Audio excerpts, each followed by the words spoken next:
Greetings, everyone, and welcome to Progressive Discussions. I'm your host, James P. Madonna, and another week has gone by. We are in the beginning of January 2024. This is the first show of 2024, I believe. Yes, I believe it is. Come to think of it. Because New Year's Eve was Sunday, right? What's today, the 6th? Saturday, January 6th, 2024. So this is the first Progressive Discussion show of the year. How about that?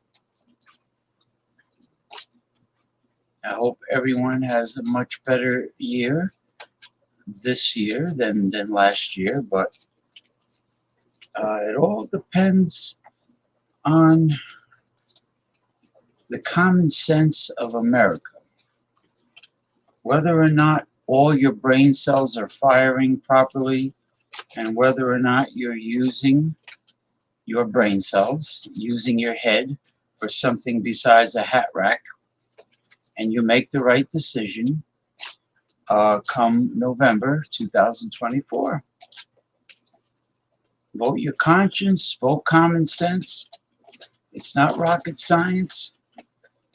You don't have to be an intellectual. You don't have to be intelligent. You just have to say to yourself, well, the proof is in the pudding. It's as obvious as the nose on my face. What has been going on?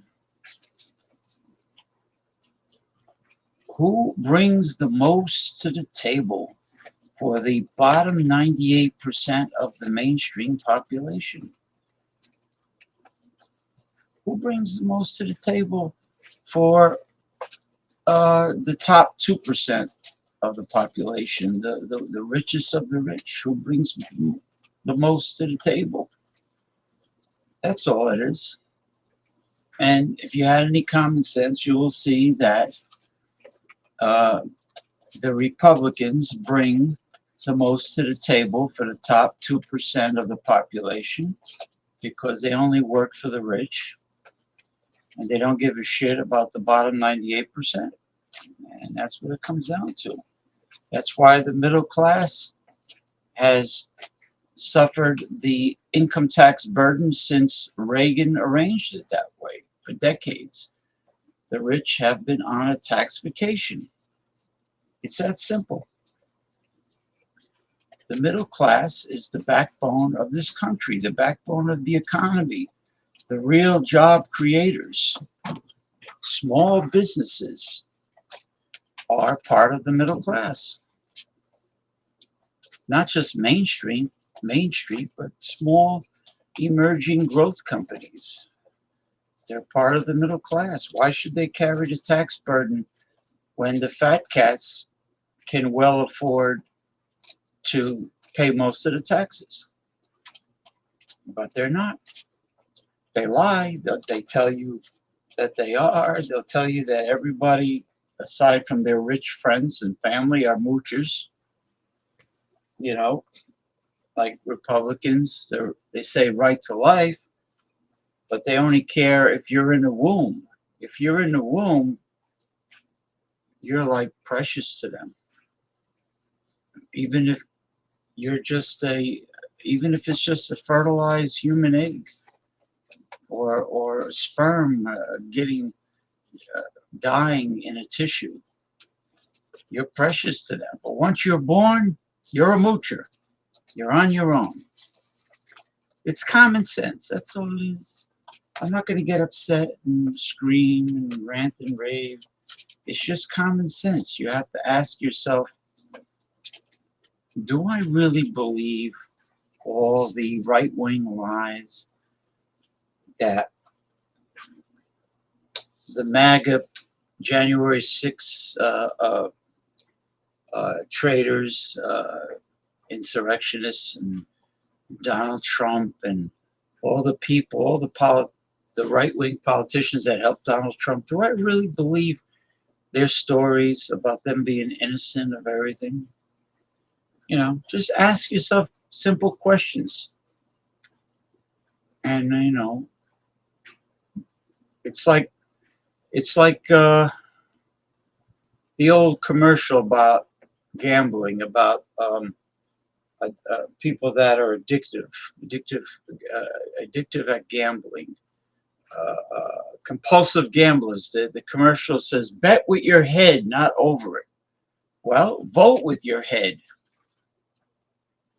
Use your heads, imbeciles, because I know you're imbeciles, but it doesn't take intellect to make common sense decisions. Really. Hold on. Greetings to you, Mr. Ronnie S. in Clearwater, Florida. Greetings to you. Greetings to you. Oh, you're watching AEW Collision. Yeah, there's supposed to be a match, right? Involving Sting. Well, I'm going to watch it. Hopefully, it'll be on the either the TNT or the TBS app on my smart TV. I have the app, and hopefully the rerun will be there, like AEW Dynamite, and I think AEW Rampage is there. Trumpy Bear. You know what he should do? Donald Trump, if he wants to raise extra money for his woes, he should sell kits that that include Trumpy Bear, with his hairstyle, the little red cap I think he has on, right? Trumpy Bear, a MAGA cap, okay, and what else? Some kind of bullshit certificate saying that you're a patriotic fool. No, you're a patriotic Trumpanzee, follower of Donald Trump. Put together a whole kit.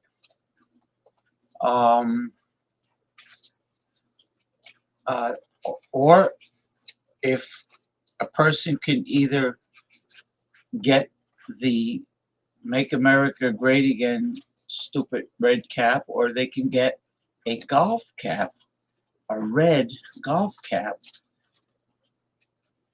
supporting your passion for Donald Trump if you play golf.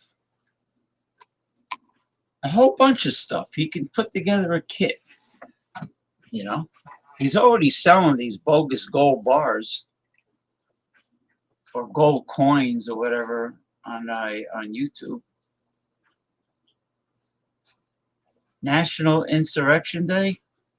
That's right. Wait a minute.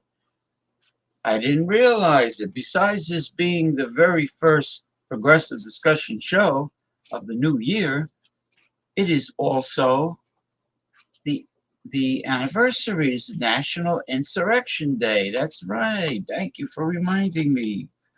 Thank you for reminding me. It is January 6th, 2024.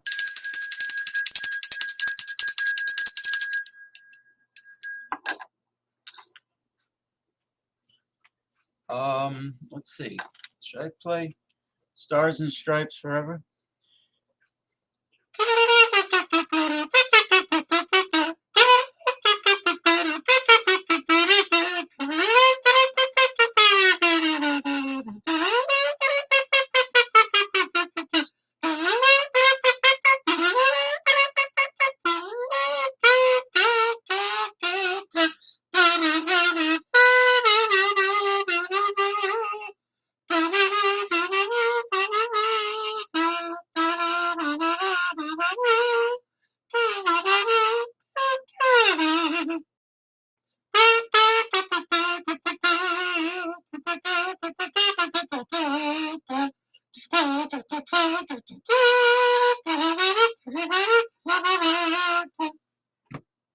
All right.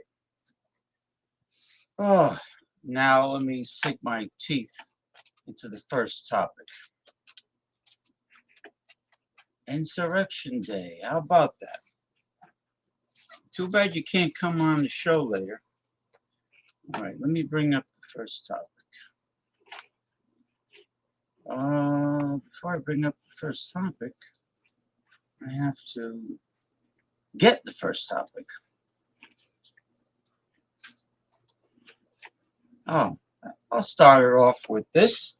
Being that I am a top shelf, high quality coffee lover, I'll start it off with the first topic of the day. It has to do with coffee grounds or grinds. Grounds? Grinds? Grinds. They call it grounds. A ground, grind is the process of making the grounds, but grounds is past tense, right? If it's already grinded, which is probably not a word, then it's ground. All right.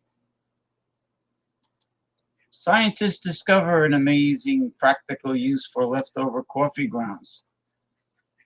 Oh, let me get rid of this advertisement. Oh, look at it. Isn't that a beautiful sight, Ronnie S? I guarantee.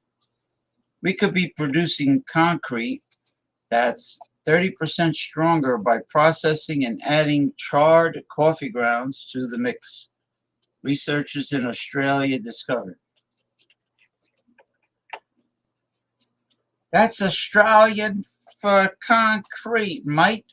It's got coffee grounds in it. Australian for concrete.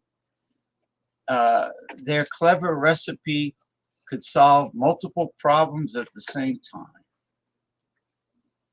Every year, the world produces a staggering 10 billion kilograms of coffee waste globally. Wow. Most ends up in landfills. The disposal of organic waste poses an environmental challenge as it emits large amounts of greenhouse gases, including methane and carbon dioxide, which contribute to climate change, explained RMIT University engineer Rajiv Roychand. I'm not sure if I'm pronouncing it correctly, but that's the way I see it. With a booming construction market globally, there's also an ever-increasing demand for resource-intensive concrete, causing another set of environmental challenges too. The ongoing extraction of natural sand around the world, typically taken from riverbeds and banks to meet the rapidly growing demands of the construction industry, has a big impact on the environment, says the engineer. There are critical and long-lasting challenges in maintaining a sustainable supply of sand due to the finite nature of resources and the environmental impacts of sand mining. With a circular economy approach, we could keep organic waste out of landfill and also better preserve our natural resources like sand. Yeah, I can imagine what it does to the environment. Organic products like coffee grounds can't be added directly to concrete because they leak chemicals that weaken the building material's strength. Okay, so why the article then? So using low energy levels, the team heated coffee waste to over 350 degrees Celsius, which is around 660 degrees Fahrenheit, while depriving it of oxygen. This process is called pyrolyzing. It breaks down the organic molecules, resulting in a porous, carbon-rich charcoal called biochar that can form bonds with and thereby incorporate itself into the cement matrix. Now we're talking. Roychand and colleagues also tried pyrolyzing the coffee grounds at 500 degrees Celsius, but the resulting biochar particles were not as strong. The researchers cautioned that they still need to assess the long-term durability of their cement product. You mean they don't know if it's good to go? Lovely. They're now working on testing how the hybrid coffee cement performs under freeze-thaw cycles, water absorption, abrasions, and many more stressors. The team is also working on creating biochars from other organic waste sources, including wood, food waste, and agricultural waste. Well, they better test it good, man, because nobody wants to be in a building that's about to crumble and cave in. You know, that's it. There's no sense of reading anymore. Better get on with the research. Now, this is a fascinating article by Robert Reich from Substack.com. Very fascinating article. Let's see. Hold on. Coffee grounds that have to undergo a process of 660 degrees Fahrenheit and turned into a particular charcoal, but they don't know they don't know what the long-term result would be in terms of the quality and durability of the concrete. That's why I stopped reading the article.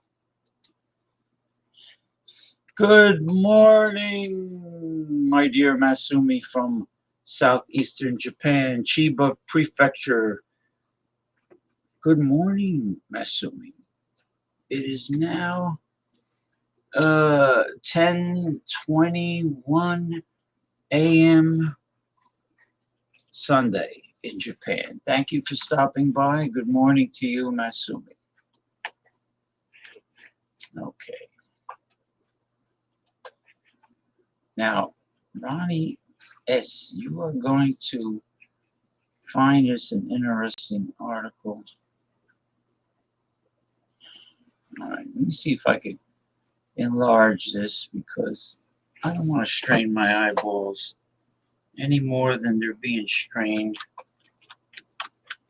Oh, let's see if it got bigger. Oh, it did. Okay. How America's oligarchy has paved the road to fascism. Why American capitalism is so rotten.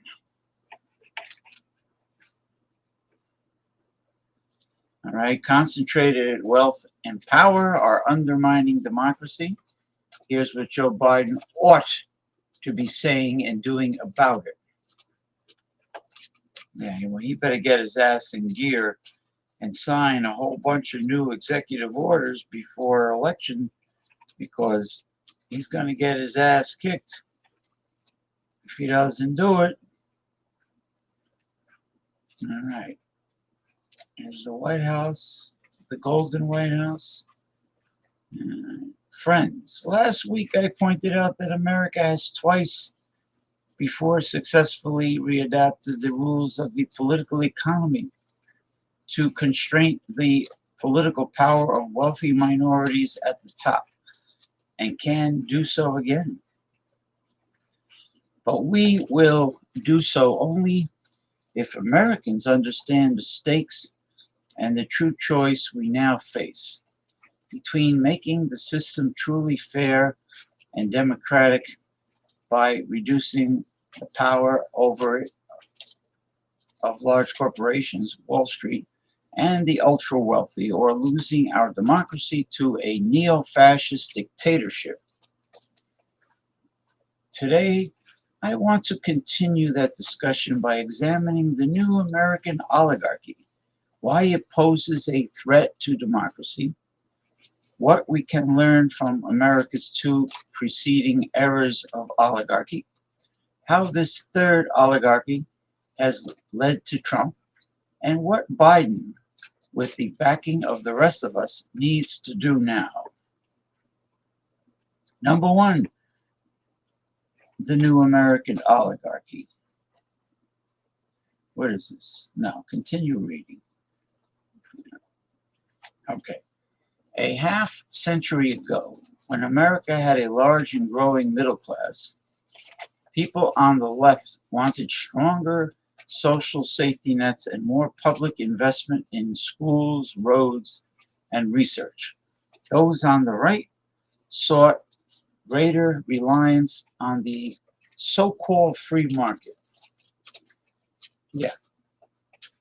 If you're successful, you have the American dream.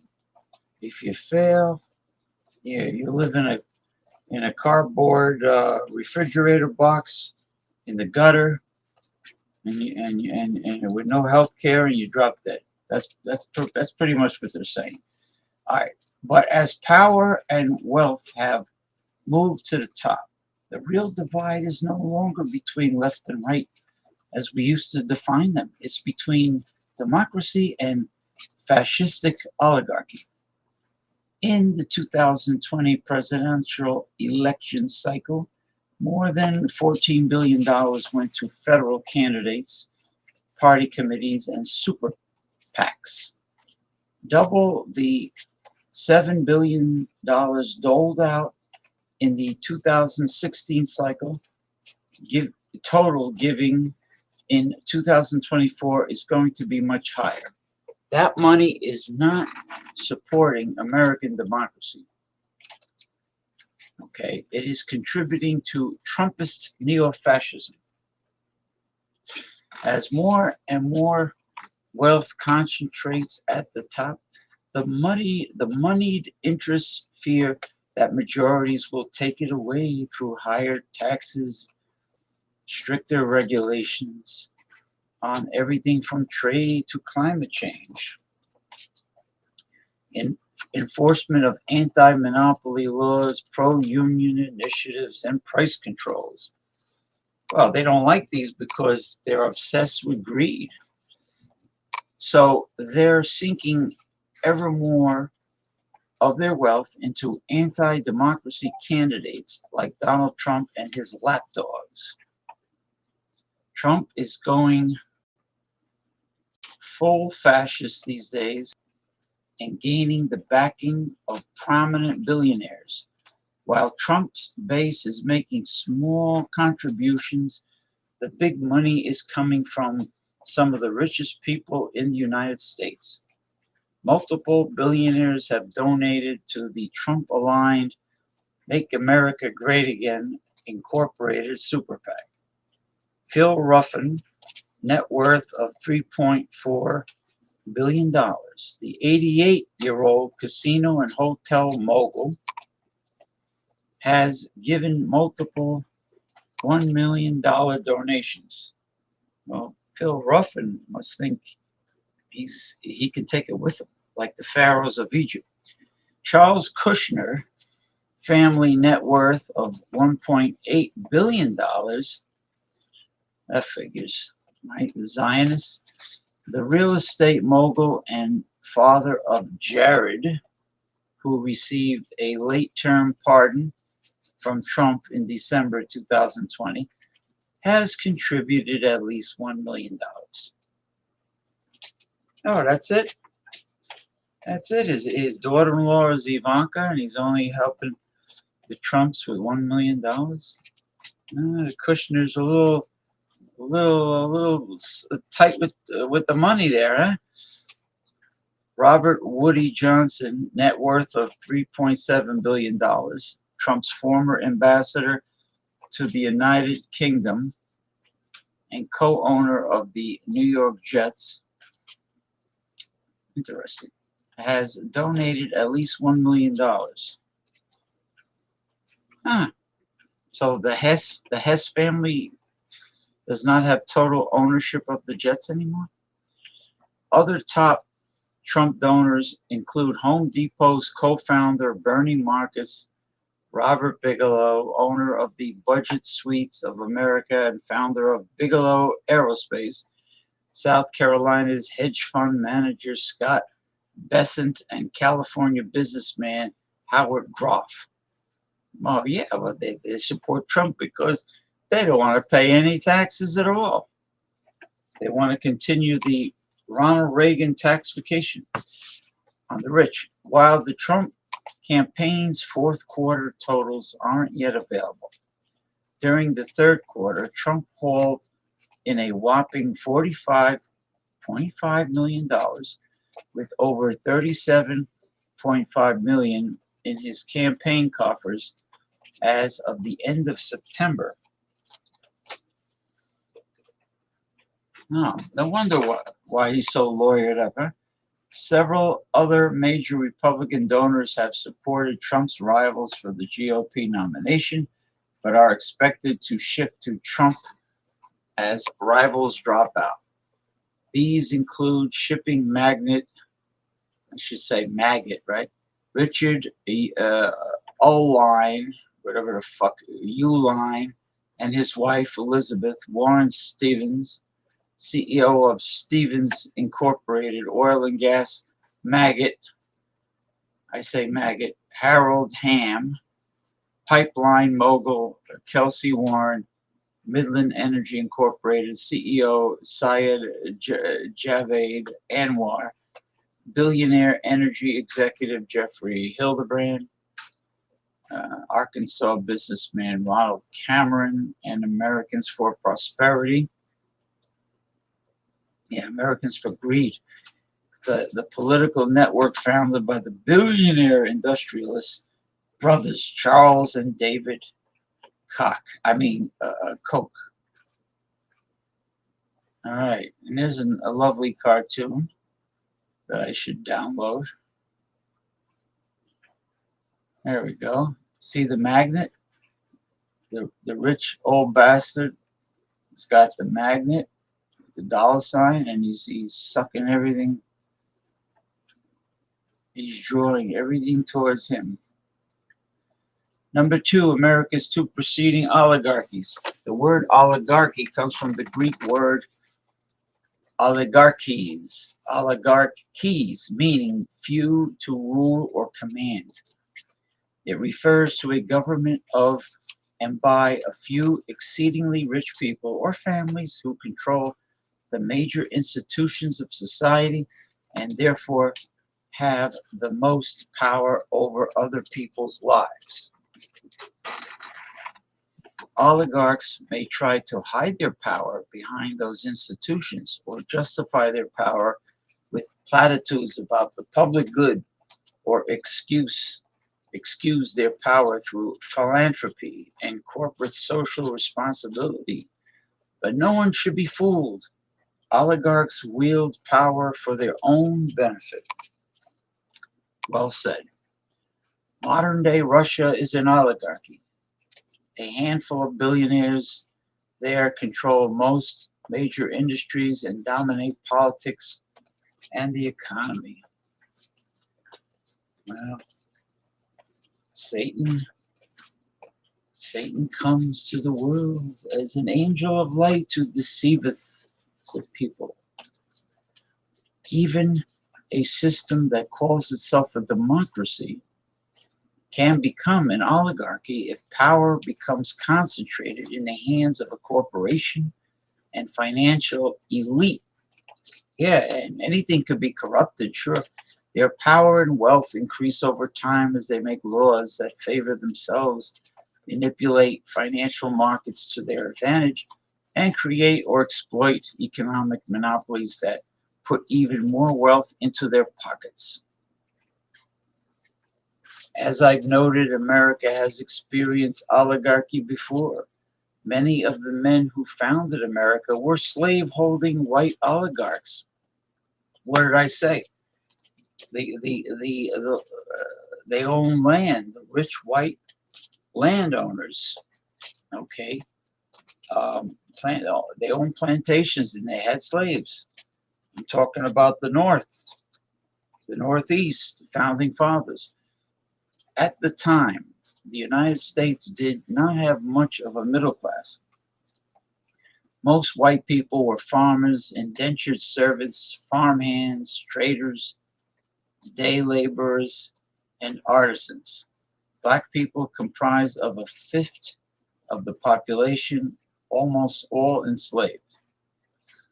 A century later, a second oligarchy emerged, comprised of men who amassed fortunes through their railroad, steel, oil, and financial empires. Oh, yeah, the scumbag J.P. Morgan. Men such as J. Pierpont Morgan, J.P. Morgan, John D. Rockefeller, Andrew Carnegie, Cornelius Vanderbilt, and Andrew Mellon. I've heard of the Mellon Bank out of Pittsburgh. They ushered the nation into an industrial revolution that vastly expanded economic output. Yeah. And their employees were in sweatshop environments, and they were in favor of child labor. They also corrupted government, brutally suppressed wages, generated unprecedented levels of inequality and urban poverty. Privileged rivals shut down competitors and made out like bandits, which is why they earned the sobriquet robber barons, quote unquote robber barons, sobriquet.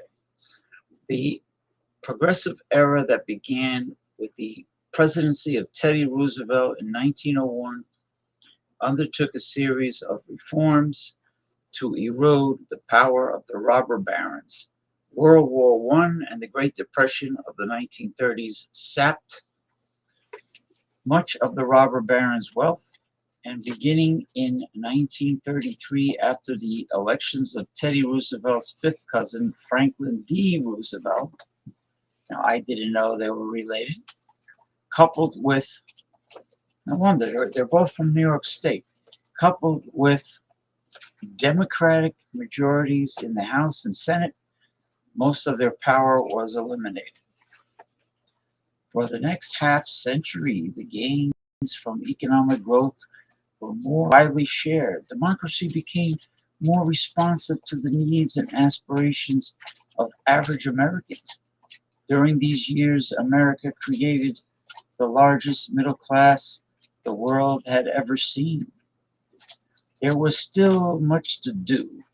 Civil rights and voting rights for Black Americans, wider economic opportunities for them and for women and Latinos, protection of the environment.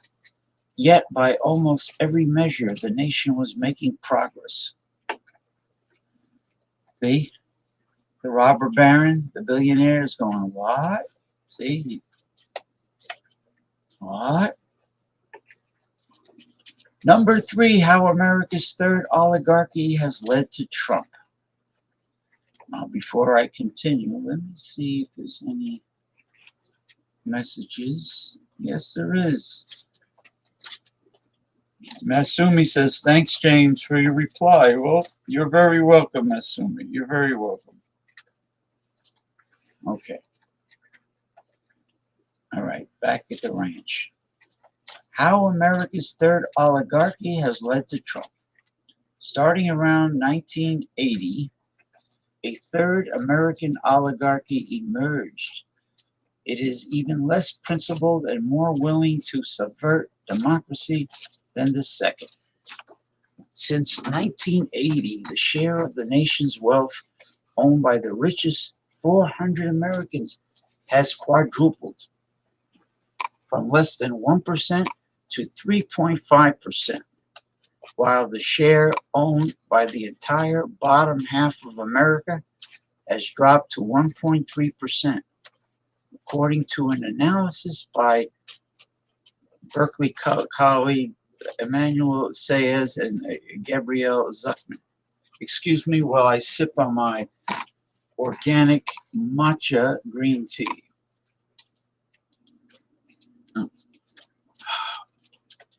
Gotta hit the spot.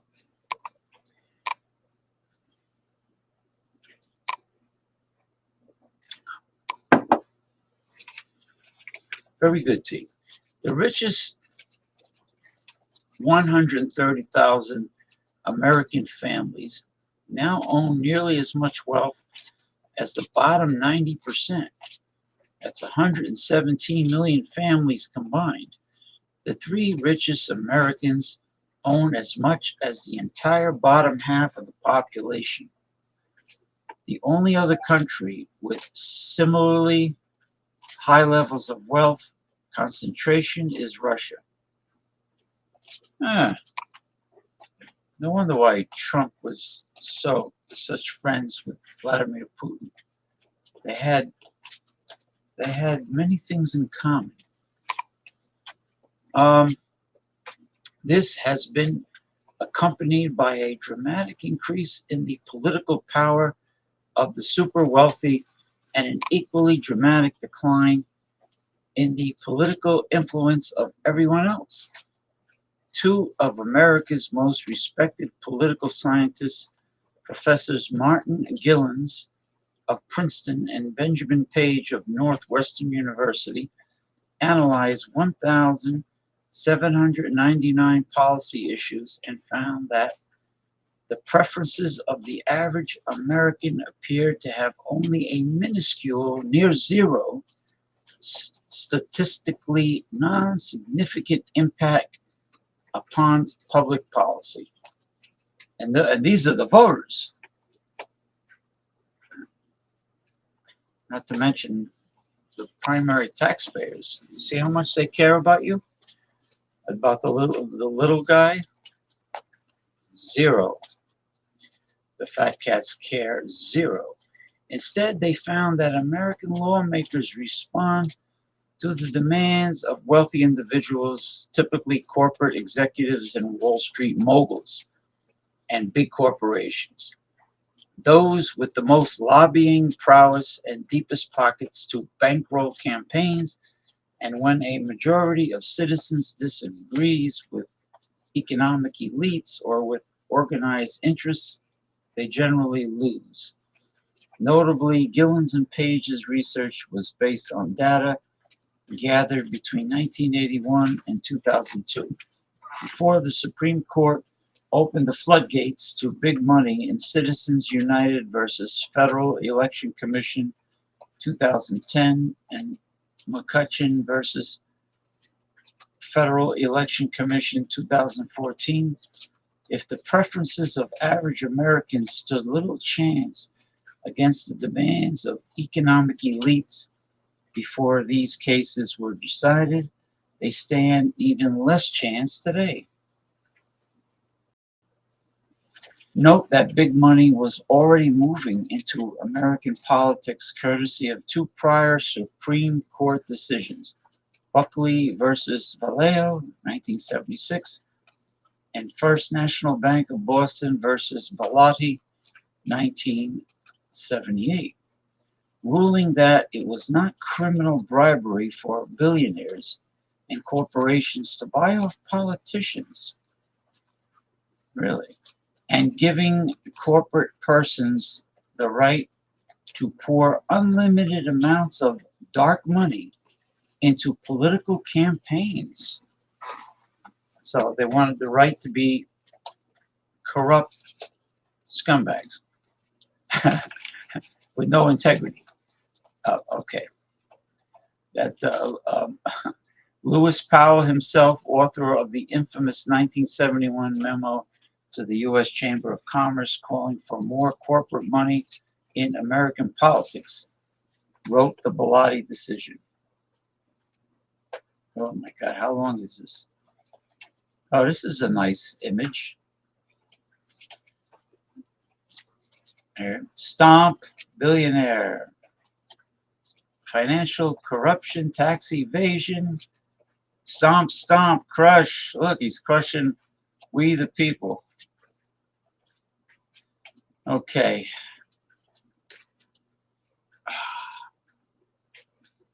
You know, unlike income or wealth, power in a zero-sum game, the more of it at the top, the less of it anywhere else.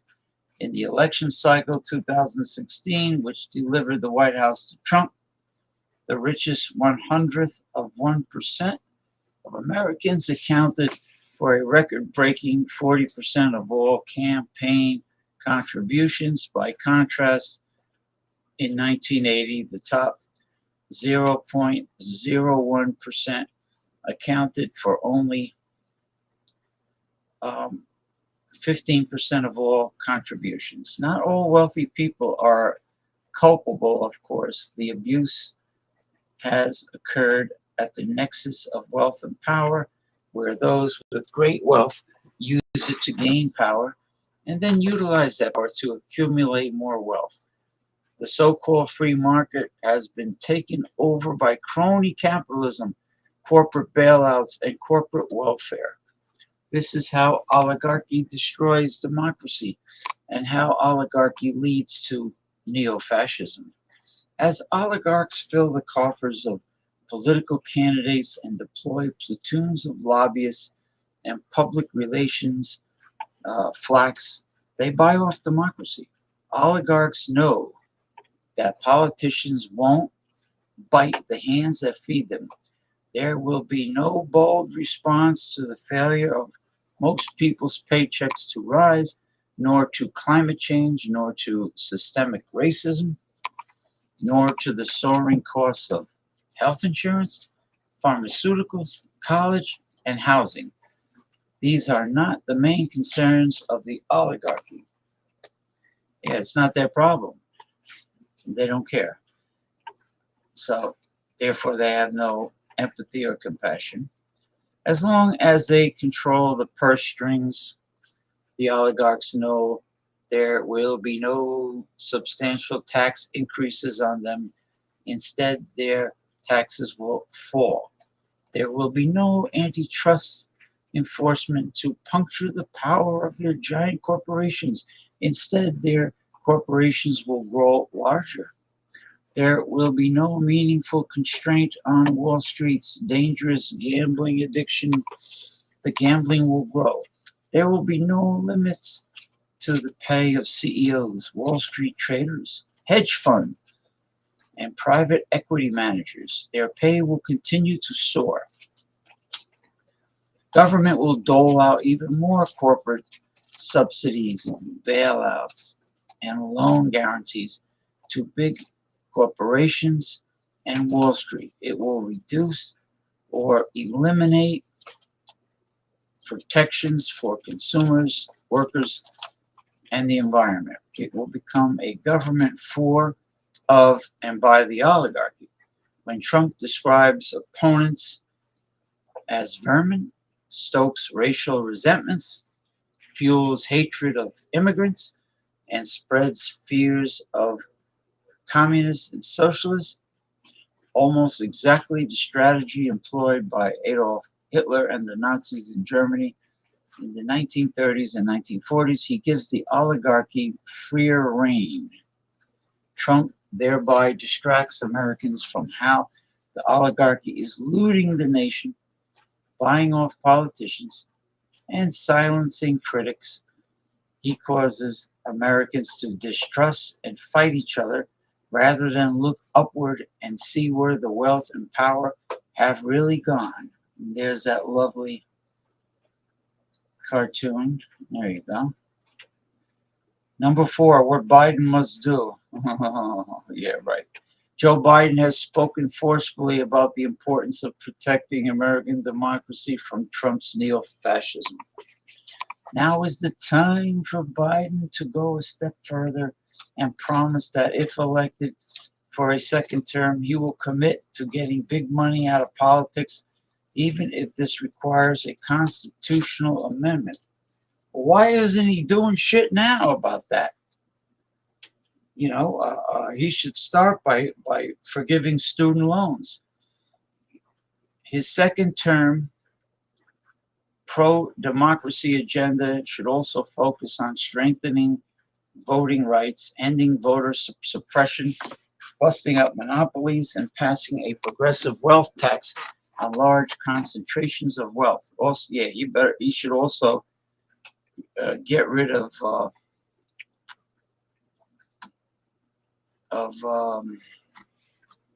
do you call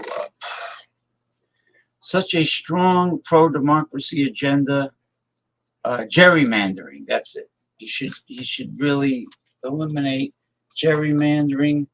I would eliminate the electoral college and superdelegates. Have it be one vote from one American, and that's it. One person, one vote. Such a strong pro-democracy agenda is neither right nor left. Now you see, now Robert Reich is pandering. Now he doesn't want to offend the right. Fuck that. And it's neither right nor left. It is the bedrock for everything else America must do. Now I don't care if the right get offended. He might worry about the right wing getting offended, but I don't. Next week I'll discuss. All right, okay, that's it. Oh, what a job that was. Yeah, it's neither right nor left. Now you see how how Democrats are, they don't want to offend the enemy. Heaven forbid. Heaven forbid. Let's see. Let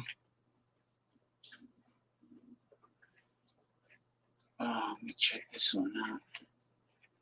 No, that's not important. So I'm just eliminating.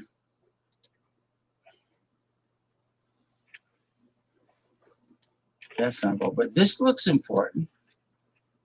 This will be the last serious topic.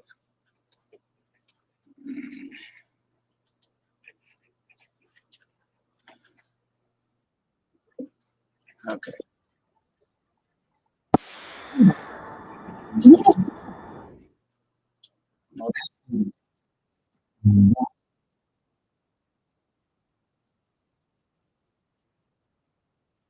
Were made public Wednesday. The document. Hold on. I don't like them. When I hit pause, I mean pause. Fucking YouTube. Hold up. Hold on. Let me catch up on the commentary. Hey, Mr. Tommy Carroll. Cheers, JPM. Hope you had a pleasant week. It was good. It was okay. It was quiet, peaceful, no stress. Hey, Western Mike from San Francisco, California. What's up? It's Mouthy Mike in the house. Yes, and after this, I will send you the link. The link, and the other native Chicagoan, Mick Von Raven.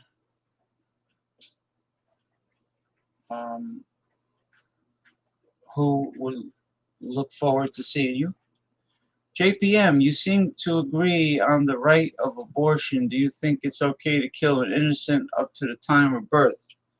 No. Late-term abortions? No, absolutely not. Absolutely not. It's got to be very early. Very early for conception or the fetus that breathes like a fish, where there's no detectable heartbeat or brain activity. Yeah, it's got to be very early on, not late term. All right. Cheers, hostess and panelists with the mostest. Thank you. Thank you, sir. Yes, you're welcome. But I'll do it. I'll do it privately. All right, let me play. This has to do with Epstein. This has to do with all the muckety mucks that secretly went to Epstein's resort. Released. The first batch of sealed court filings pertaining to the late sex offender Jeffrey Epstein were made public Wednesday. The documents stem from a civil defamation lawsuit brought in 2015 against Epstein's former girlfriend, Ghislaine Maxwell. Prominent figures, including Prince Andrew and former presidents Bill Clinton and Donald Trump, included in a 2016 deposition of Johanna Schoberg, a former employee of Epstein. A court has finally released 950 pages of unredacted documents regarding the case against sexual predator Jeffrey Epstein and his accomplice Ghislaine Maxwell. But despite the huge amount of hype surrounding their release, honestly, no giant revelations have come out from the release of the documents. So we kind of poured through them to figure out, well, what are some of the more interesting elements of this story? And there are some interesting things to mention. So before the documents were released, it was alleged that Epstein's client list was going to be publicized, exposing wealthy and powerful people connected to the criminal who sexually abused underage girls. Instead, the documents were actually filled with previously released information, deposition transcripts, and legal briefs, including formally blocked out names that we already knew, like who they were already like publicly reported on. But nonetheless, there were some noteworthy nuggets in there, and we want to share them with you. In particular, Bill Clinton's name was mentioned in the documents about 50 times, which is a lot. It was already publicly reported that Clinton had traveled 2 decades ago on Epstein's private jet. In a 2019 statement, Clinton said that he knew nothing about Epstein's terrible crimes. In fact, in regard to the release of these unredacted documents, Bill Clinton was in favor of releasing them. But in a 2016 deposition of Joanna Sjoberg, one of Epstein's alleged victims, she claimed to have had a conversation about Bill Clinton with Jeffrey Epstein, and here's what she said. He said, meaning Jeffrey Epstein, he said one time that Clinton likes them young, referring to girls. That's not good. Yeah, it's not good, but now let's talk about Donald Trump. So the part of the story that drives me crazy. Hold on, Cenk. We will talk about Donald Trump. No. We will talk about Donald Trump. No, we will, but I want to give this quote, which is directly related to the Bill Clinton quote, okay? You know that back in 2002, but a lot of you probably don't know it because the Democrats never talk about it. Donald Trump said about Epstein, "I've known Jeff for 15 years, terrific guy. He's a lot of fun to be with. It's even said that he likes beautiful women as much as I do, and many of them are on the younger side."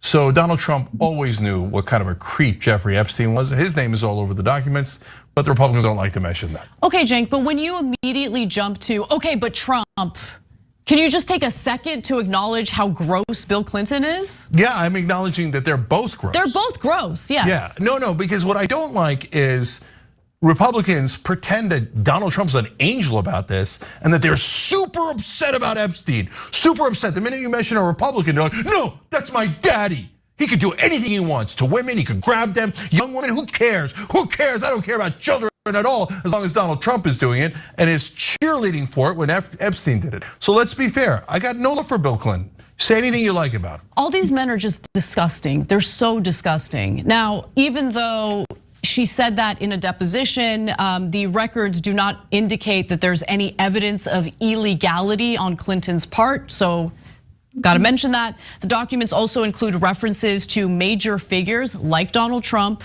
Prince Andrew, which we knew about as well, Stephen Hawking, but didn't appear to have any smoking gun details about their ties to Epstein, meaning there's no indication that they engaged in illegality. Although with Prince Andrew, obviously we covered this story in regard to what he has been accused of, and again, all these guys like really do disgust me. Now, Trump is mentioned in the 2016 deposition of Joanna Sjoberg. Sjoberg said that she was on Epstein's private plane once when it diverted to Atlantic City because of bad weather. She said they went to one of Trump's casinos where she and Jeffrey, who's one of the other victims, who was then too young to gamble, walked around before, excuse me, before returning to the plane where Epstein mentioned an idea to call up Trump. Asked if she was ever massaged by Trump, Sjoberg said she was not. And in regard to Prince Andrew's connection to Epstein, that's already widely reported, including here at TYT. Sjoberg's accusations are that Prince Andrew groped her, and the claims from Virginia, was it Giuffre? I can't remember her pronunciation, my bad, said that she was trafficked to Prince Andrew by Jeffrey Epstein. And in regard to Stephen Hawking, he is mentioned in an email in which Epstein told Maxwell she could offer a reward to friends of Jeffrey if they could disprove certain claims, including that the late physicist had taken part in an underage orgy. There are no further references to Hawking in the documents and no evidence that he did in fact take part in any illegal behavior. Yeah, guys, this is super important. I think I'm disgusted by the whole Epstein thing. I hate that they didn't prosecute him sufficiently back in 2008. Totally let him go. That was under the Clinton administration. Sorry, it wasn't. It was under the Bush administration. And so interesting that it was a Republican who did it. And then the guy who let him off the hook then later became Trump's labor secretary. Interesting. Now, having said that, there's no evidence that Bill Clinton or Donald Trump ever got a massage, ever did anything sexual. Now, the fact that they're mentioned a whole bunch of times is worrying, right? And I know like the bias is unstoppable. So if you're a Democrat, you only care about Trump, and if you're a Republican, you only care about Clinton. I know, right? But to be fair, we don't know that they even got a massage, okay? But like Prince Andrew, on the other hand, we know that there's specific allegations about him. Yeah. And Alan Dershowitz, we also know, got massages, but he's got very interesting excuses for that. If you enjoyed this video, that's because of our members. Okay, that wraps up the so-called deep topics for the first Progressive Discussions live stream talk show of 2024. That was nice. So Michael quit cheese and bread. Yeah, Epstein was more than that. Ugh. Talking about pedophiles. The pedophiles of the rich that feel they are above the law. Cheese? Okay. Remember, if you want to go, I wouldn't go vegan. If you want to go vegetarian, you have to mix grains or seeds with legumes. The legumes meaning the bean and pea family. Okay. When you mix a grain or a seed with a legume, you have a complete amino acid profile. Yeah, they do, because they think they're above the law.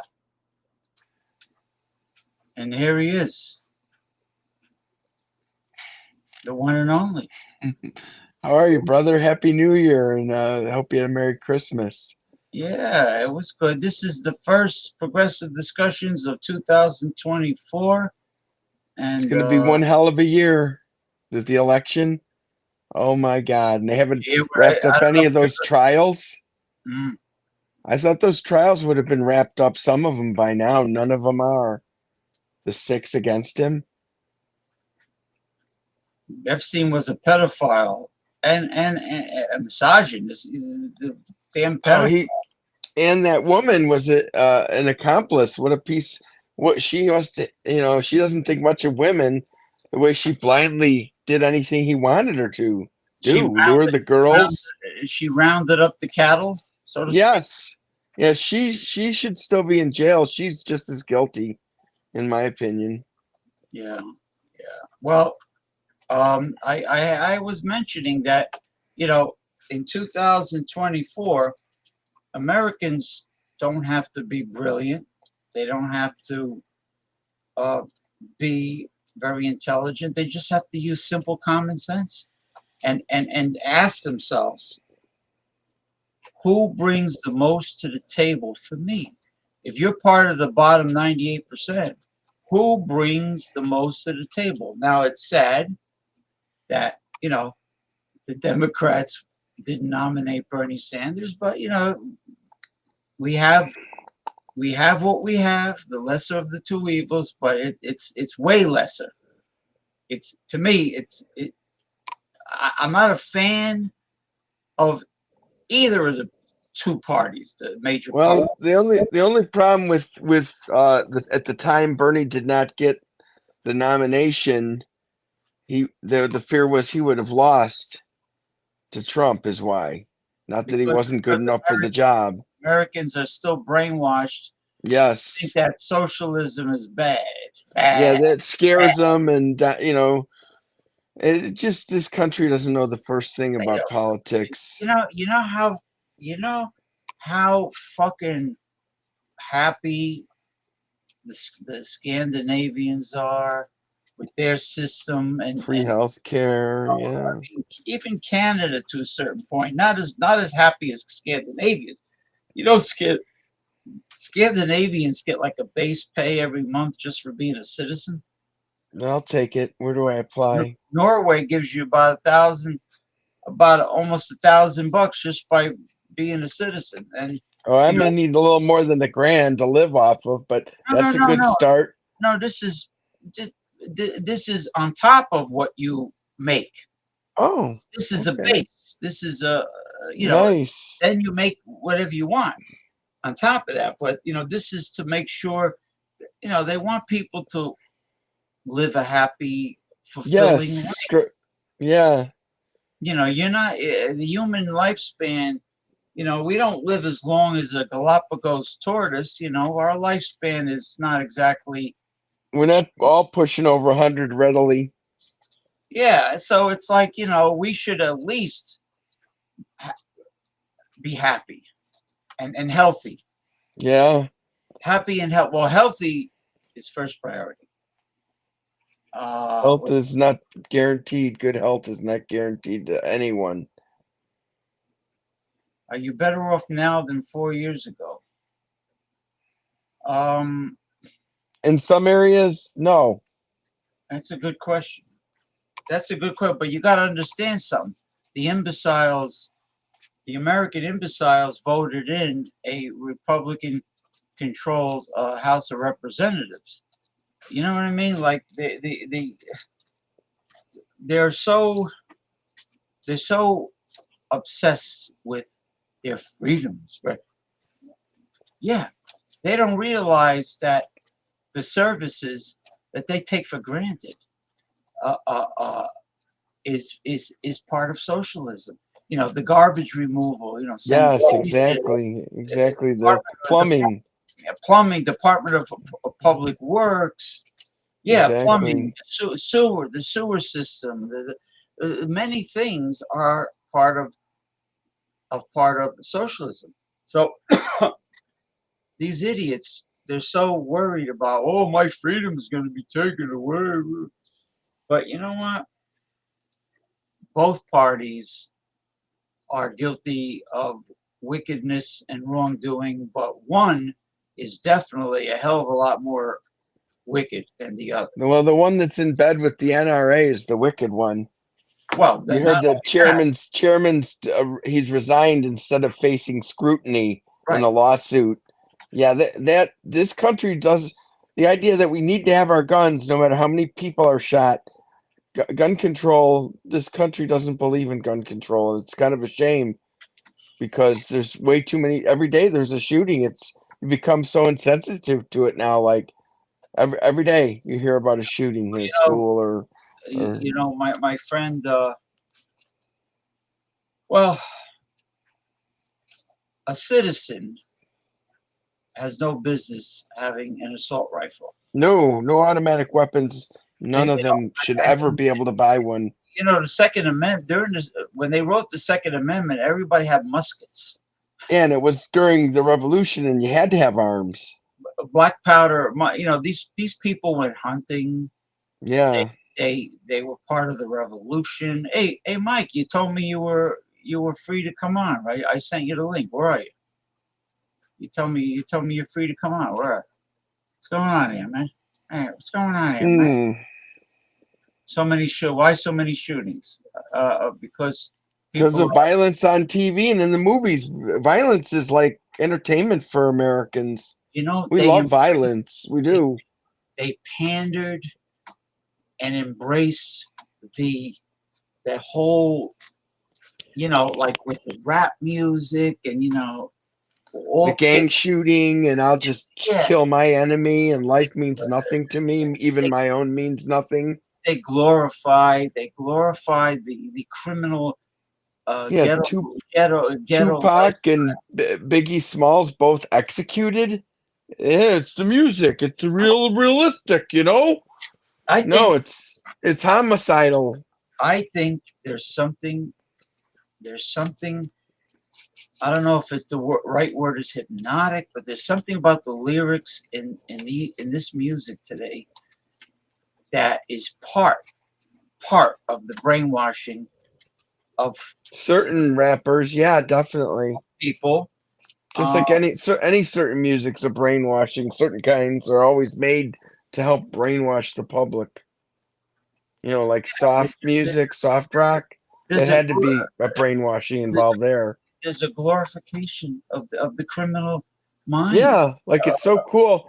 Like 7-8-year-olds want to get guns and go out and shoot people. Why does it have to be a video game about stealing cars, right? Or any criminal activity? By the way, stealing someone's car is like just below kidnapping. What was that? Grand Theft Auto? Home invasion.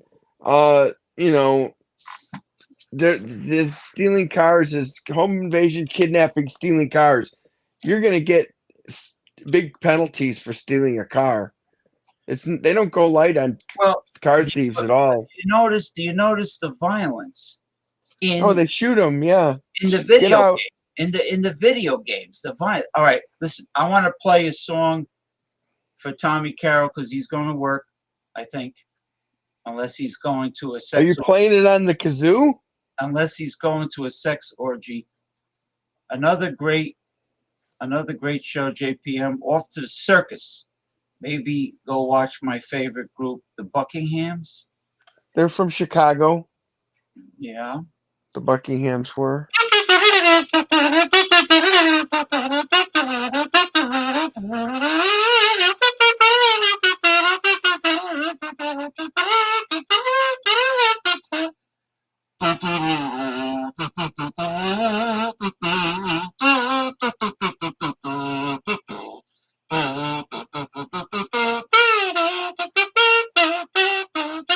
Okay, you're off to the circus. And what was the song? Forgive me, I didn't recognize it. Oh, you're a sped up version of that. Much sped up. Gotcha. No, it's slowed down, real slow. Yes. Okay. Thank you. Hey, Thank you. Come again. If you want an electric guitar, tell Eric Fraunfelter to come on the show, and he could be like Johnny Carson had Doc Severinsen with the Tonight Show band. You know? Sure. Yeah. Oh, I just found out today I'm in a two-day Facebook prison for unknown crimes. Unknown crimes. I don't know what I did, and it was probably I reposted something instead of them. The people that posting it get in trouble. They decided to get me in trouble. They've done that before, I believe, but they never tell me what I did. It's just I disobeyed their phony community standards, and I'm being punished. And I guarantee you, after the 2 days, they're gonna add like 7. Yes, Hawk knows. Oy vey, I'm Mark Zuckerberg. Every time they do this, like I'm at the end of the thing, they add on 5 days or something. They're gonna do that. I know that for sure. So I saw a funny Bill Maher video with him talking about the rich. I wanted to post on our page, and I'm not allowed. Oh boy, unbelievable. I just want to say something. I really dig you being on your PC this time because I'm not on my PC. I'm on my phone. You didn't email it to me. We're having a great technical advances tonight. This is our knock on wood. Let's not say anything. Listen, if something goes wrong, I will email it to you and go to your PC because I just want to say I love the brick background, the brick. Yeah, wall. that's fake brick. It's part of the rustic base, the man cave. I'm watching a playoff game on TV while I'm talking with you. I'm checking on it, the Colts and the Texans, and I did partake in an edible earlier, so I have kind of you're sitting on a really nice, big, comfortable chair. Yeah, in the man cave, you got to have your captain's chair. You know, this fucking football, I just want to say a few words. This fucking football, they want to take over the whole fucking week. The Thursday, the Monday, and now Saturday. Well, those are over now, but the football rules TV, yes. They got Thursday, Monday, Sunday all day, Sunday night. That's 4 things. And then near the end of the season, they do 5. They do Saturdays. They got 5 days. They're rich, greedy motherfuckers, the NFL. You know that, right? All over the place. And I bet the wives and steady girlfriends are really happy that their boyfriends are like constantly watching football nonstop. Well, I'll be honest with you. I don't like being criticized for watching it. It's kind of hollow because people have their own other shows they watch. What's the difference? football Yeah. versus some show somebody wants to watch. Why am I, oh, that's a bad thing because I like football? No, Well, you I know, am you know what American. you know what I don't like? They're fucking over progressive discussions. That's what I don't like. That's what pisses me off. At one time they only had Monday Night Football and Sunday and Monday Night Football. You know, like when Howard Cosell was alive, Yes, exactly. they didn't have Thursday and They Saturday. had Sunday night. They added Sunday night first before they added Thursday. No, I mean Sunday after. Look, Sunday afternoon, Sunday night, In the park, think it was the 4th of July. Saturday in the park. Think it was the 4th of July. That was the great local band Chicago with the late Terry Kath, before he accidentally blew his brains out because there was one in the chamber and he didn't realize it. Singing Italian songs. Well, why is he? Why does a rich and famous guy playing Russian roulette with a gun? You know what? Terry Why? Kath was an unbelievable guitarist because he was on drugs. He was on lots of drugs. That's why he was very careless, because he was on drugs, coke and stuff, and he made a big mistake. I had to get a sip of water. That's good. You get anything you want. But I'm just explaining my absence from my. I really thought you should have told me. Don't send it here. Send it to my email. I don't know. I thought I'd see how it went, and so far it's outstanding.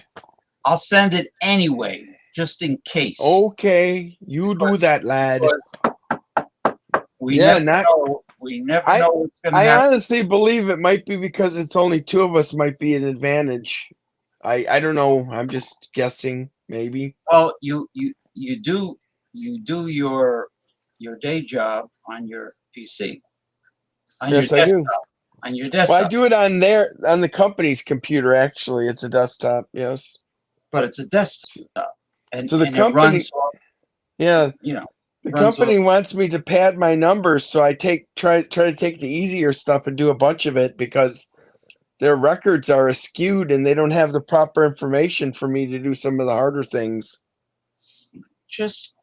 I'm just grabbing the low-hanging fruit and doing as much of it as I can. As long as nobody's busting your balls about doing exactly. They're not yet. They just want me to send my numbers every week to them. And I said, well, don't just continue doing the easy stuff until that pain in the ass calls you and complains. Just continue what you've been doing. Yeah, I find groups of them, and they're one. Here's the thing. If you're not going to show me and have better records, what can I do? So I shouldn't have brought that up. I don't want to think about work. They offered overtime this weekend. The only overtime I do is early in the morning, and maybe I'll take half an hour lunch. That's it. No weekends, no nights. I want that for me.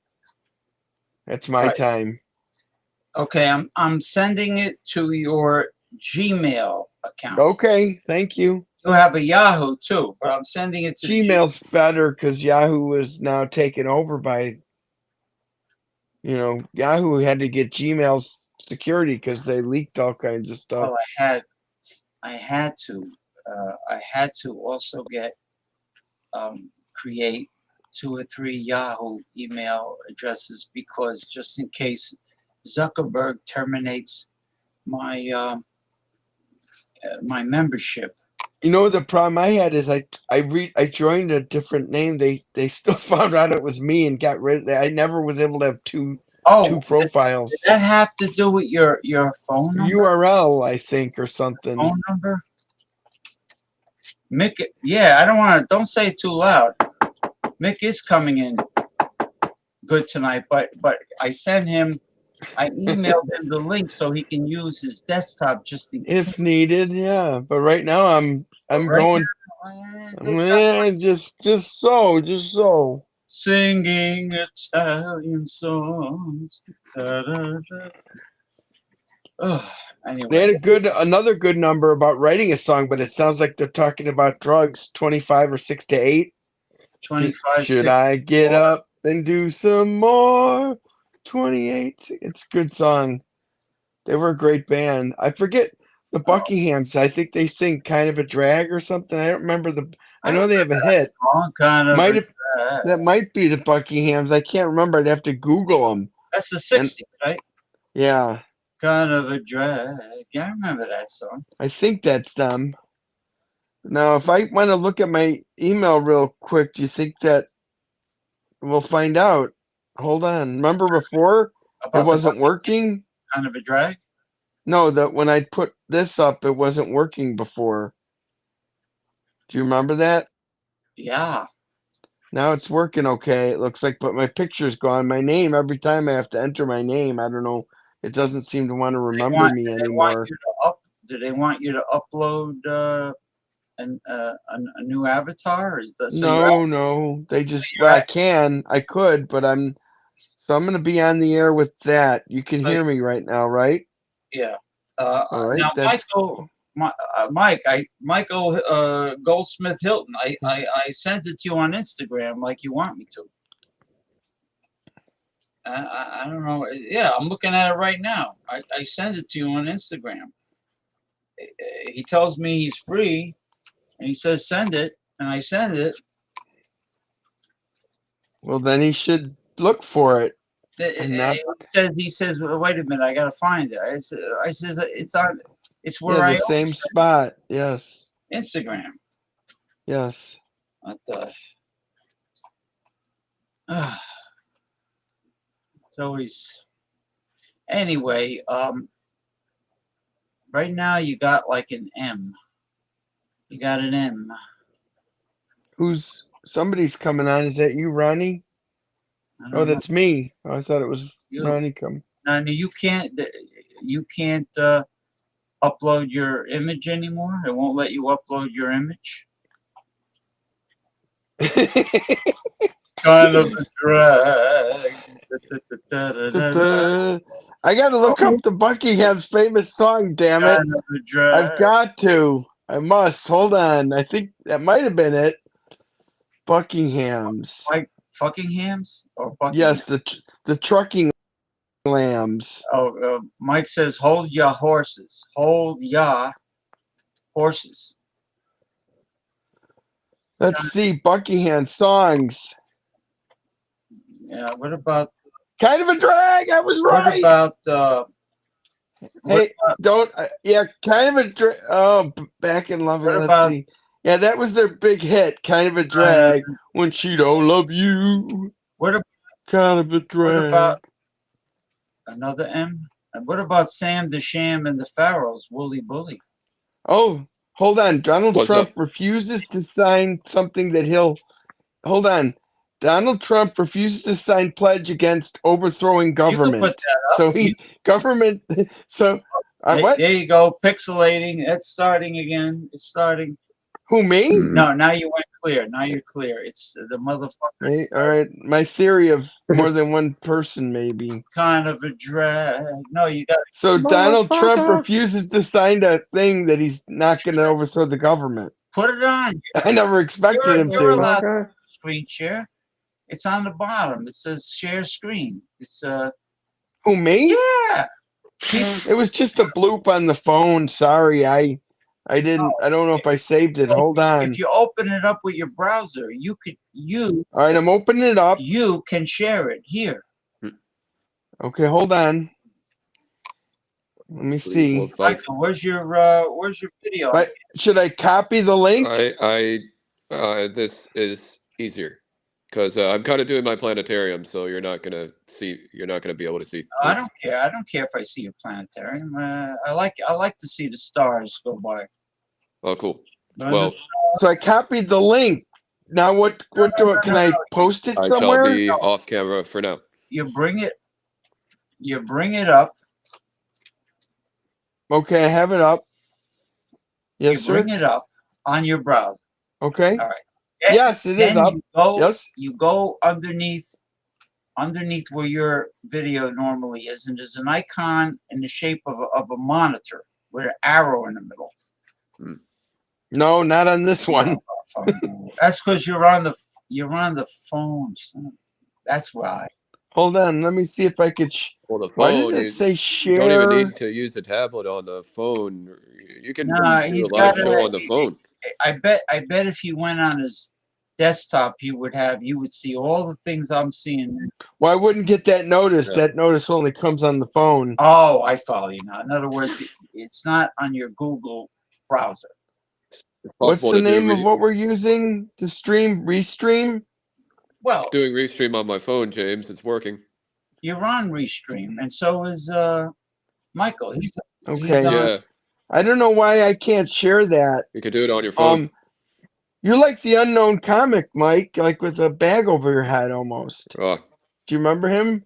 He was pretty Let me ask you a funny. question. well, Gong Why Show. does Restream? Huh. Why does Restream when somebody doesn't have a photo or an avatar? Why? Have to have that No, up. listen. No, let me finish. Why do they have to use the color gray with a nice navy midnight blue background? Why can't they use a better color? Because they're cheap. Maybe it's saving the money in White on pixelations. gray is a ugly. It's obnoxious. Yes. No, it's ugly. It's like a it's little not serious. it's not eye candy. It's not appealing at all. I would use like Pink and purple. yeah, anything really, pink Kidding. or yellow, bumblebee colors, yellow and black, or white. Brown. Oh, it changed. Now it's black. What Actually, about brown? brown. You're down with brown. Kidding. Brown is you know. Tommy Chong has been really advertising his brand of edibles. Not Tommy Bahama, Tommy getting- Sean. He's getting behind it. That advertising program. He's hitting it hard. Yes. Cheech and Chong both are big on selling them. Oh, you mean Cheech Marin is helping him out? Cheech and Chong are the ones Oh, they're selling them. partners. They're putting their name as a brand. 2 gummies is kind of like 2 5% beers in a way. They should call it Nice Dreams or something, or In for the night. or Up in Smoke, or they should use Yeah, they probably name should. from one of their movies. You know what's a good craft beer is the NA version of Sam Adams. Sam Adams has a good NA beer. Really? It's a hazy. Mm, It's a hazy, never drink non-alcoholic NA beers IPA. myself. Well, Mike has to drink. Understood. Now, Got what it. happened to the NA beers that have cannabis infusion? Does that exist? No, not really. Just soda, right? Sounds like a That's it. market we could tap, man. Yeah. Wait a minute. Ooh. NA beers that get you Ooh, I got high. a light bulb, and so do you. What? So do you. And it's not a drag either. You take non-alcoholic beer and with I'll be honest with you. I'd rather have alcohol high beer and the weed in it. That's what I'm what do you thinking. want to be like those rock and roll stars that go out of their mind? You have Weed and booze. didn't Whitney Houston mix all kinds of shit? THC and beer isn't a big dangerous mix, like barbiturates and Just the people that drink non-alcoholic beer can't have alcohol. Can't have Excuse me. alcohol. That's why it's called non-alcoholic beer. So you take the non-alcoholic beer and you replace the missing alcohol with CBD, THC. Mhm. Now you That's the have idea. a beer that's cannabis infused, where it tastes like a beer, and instead of suffering the ill effects of alcohol, you are getting the pleasure of a cannabis infusion. Do I have to think of everything? and possibly the paranoia. Yeah, but Just kidding. it's medicinal, man. It's Yeah, I know. I'm just God's, caught. it- Sorry, I don't want to give a bad omen to a bad it's trip. Just a God's, joke. it's God's miracle plant. And Weed Michael, makes me love the opposite gender. That's for sure. why it makes you get aroused. It arouses you. Can be a bit Some people like to humbling. get high before they have sex. I know that. You know who? You know who get? You know what makes women horny? I think it's ecstasy. And I don't think that's around. I never took ecstasy. It was too ecstasy. uncontrollable for me. I was like 36 years old. I wasn't going to take ecstasy. No, I never did. I Ex- never did. I'm just Ecstasy. saying. Yeah, I'm just saying. Because a friend of mine, years ago, a friend of mine, a Philippine girl, she was an artist, and she went to a club in Manhattan, and she got back really late, and she, and she got that effect. She got that effect from ecstasy. Well, ecstasy, I heard, makes you really horny. Yeah. Right. So that was an accurate side effect. I heard it was like LSD with Cialis or something kind of deal. Isn't that what they take at those big techno events? Ecstasy? Techno Or events? I thought they Cialis? take amphetamines, or just kidding. Because I watch the techno events. They're actually really cool. Where they have this this huge stadium amount of people, and they're on it, and they got the stage, and some hot looking girl is doing the. Oh, now I got two M's. M&M. Eminem, brother. Melts in your mouth, not in your hands. That's what they used to say. Mama. Well, welcome, my guests. I am very happy to have my guests. Mum is on. Do you have a word to say about Say M and M. Say no. He's not M. I'm M. What do you mean? I'm M.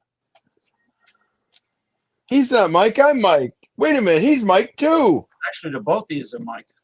I know the twos of us. The twos of yous. The twos of yous. Now you The twos sound of like yous. my cousin Vinny. Exactly. The twos of yous. Twos of yous. Oh, Two you. Troy Buck and Troy Aikman and Mike Buck or Joe Buck on the announcement. Sorry, guys. Go ahead. I forgot to pay for that can of tuna. Meaning you don't have tuna, or you forgot to pay and you have it. You know what I've been using instead of the little tiny can of tuna to make tuna salad? I've been getting the 1 pound can of canned mackerel packed in spring water, and it tastes just as good, every bit as good as tuna, and it's cheap. I was quoting my cousin Vinny. Oh, about the tuna? I forgot to pay for the tuna. I forgot to pay for the can of tuna. I don't remember that, but thanks for remembering. Hey, Sean Morrison.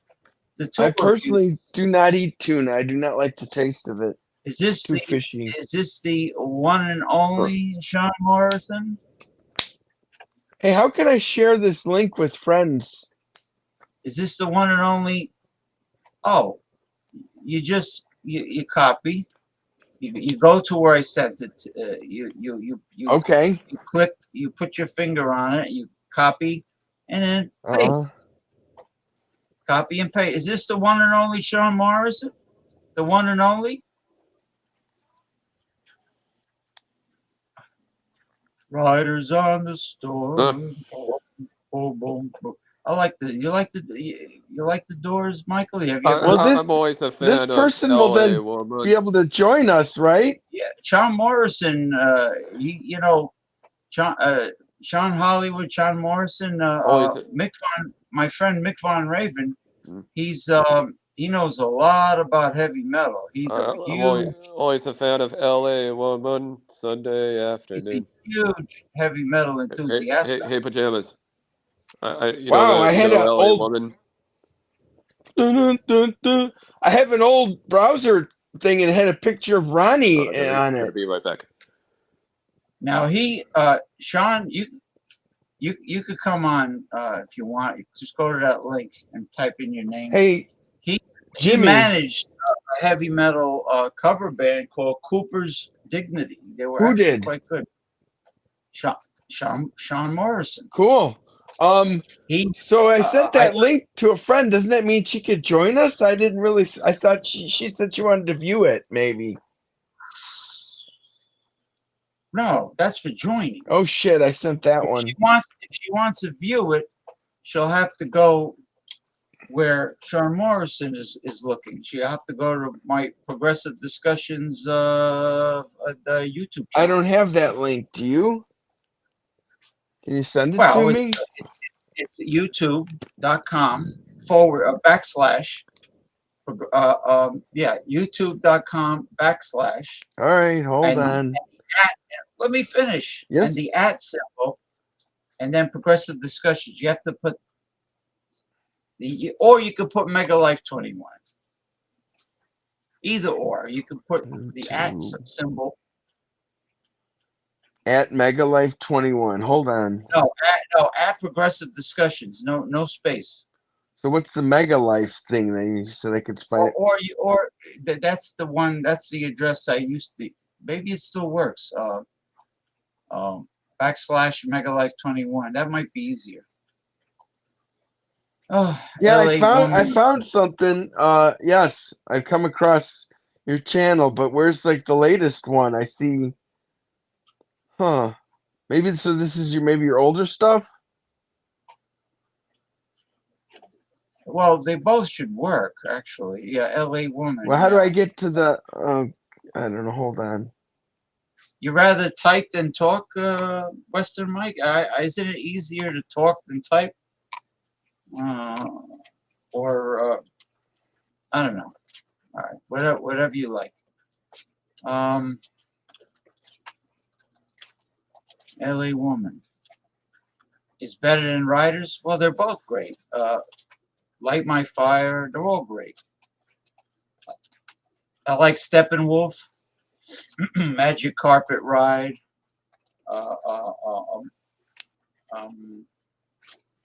Did they sing American Woman?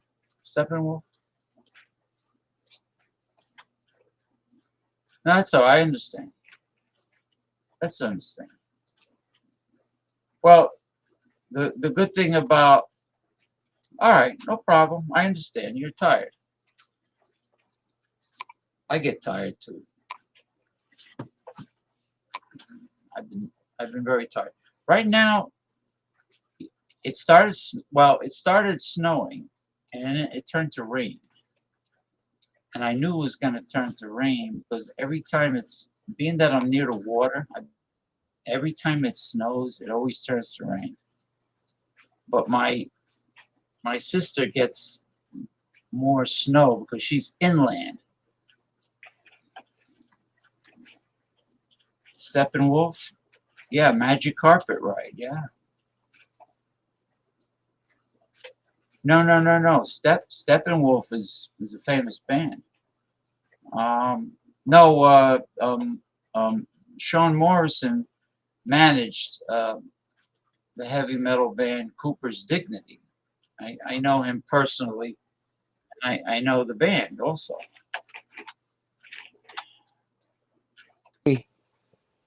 Going to YouTube while trying to do this screwed my phone up. My phone's kind of getting old, so it froze it up. I couldn't do it. Go on your desktop. Because I'm in the basement in the man cave watching the football game. Where's the desktop? Upstairs? On the 3rd floor. I'm in the man cave in the basement. Your house has 3 floors? Yeah, finished basement, 1st floor, 2nd floor. A lot of stairs. You have like a mansion then. It's a townhouse. I'm in the middle of a bunch of other houses to protect me. To protect you? You mean from storm? From storm. Yeah, that's helpful. Well, how is the sound penetrating the walls? Is it really? Could you hear everything that goes on? No, you can hear some things depending on what room you're in and what time of day, but yeah, generally you just turn your TV on and you don't hear each other. Because Western Mike is in a really nice modern condominium, and he hears this fucking chihuahua barking next door. Yeah, that's because they didn't make it right. It's a cheaply made one, I guess. Stuck in the middle with you. I remember. Yeah, that's Steelers Wheels. Late Jerry Rafferty was in that band. Guy that drank himself to death, Jerry Rafferty. You like what was that? Blood, Sweat, and Tears. What goes up? What must come down? Goes up, must come down. David Clayton Thomas. Yeah, they were pretty good. Got to go round. Oh, spinning like a wheel on a merry-go-round, or whatever the fucking lyrics are. Got a painted pony. Yeah, they were cool.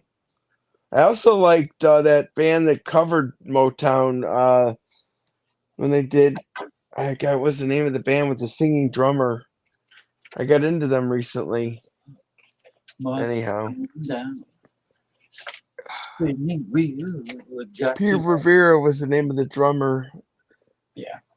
Hold on, I gotta find out who that is. I'm so happy that people got sick and tired of talking about Mickey Haley. You know that. You know how Nikki many. Haley's a moron. You know how many people. She took some bad advice going into that thing with that nonsense she was speaking. She really spoke out of turn and was, taken aside for it because she doesn't have the wherewithal to be a president talking like that. Talked like an idiot, like she wouldn't know anything about diplomacy or race relations. You know what I mean? You know what? Seemed like a real idiot. You know what Green said? That piece of shit. You know what did she?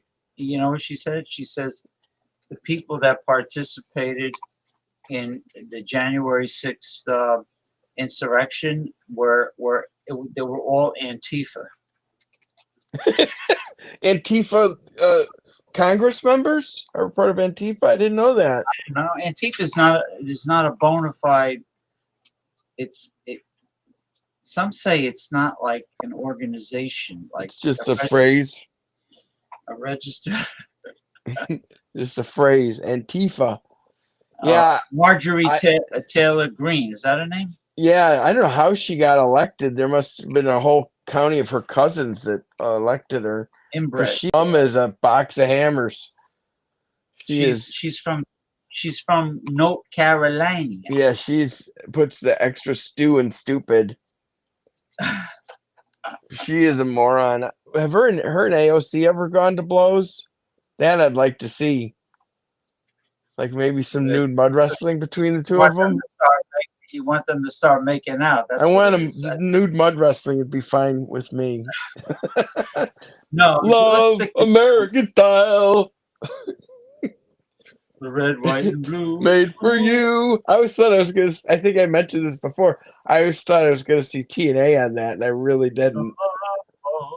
I was young, and I'm like, "What's this all about?"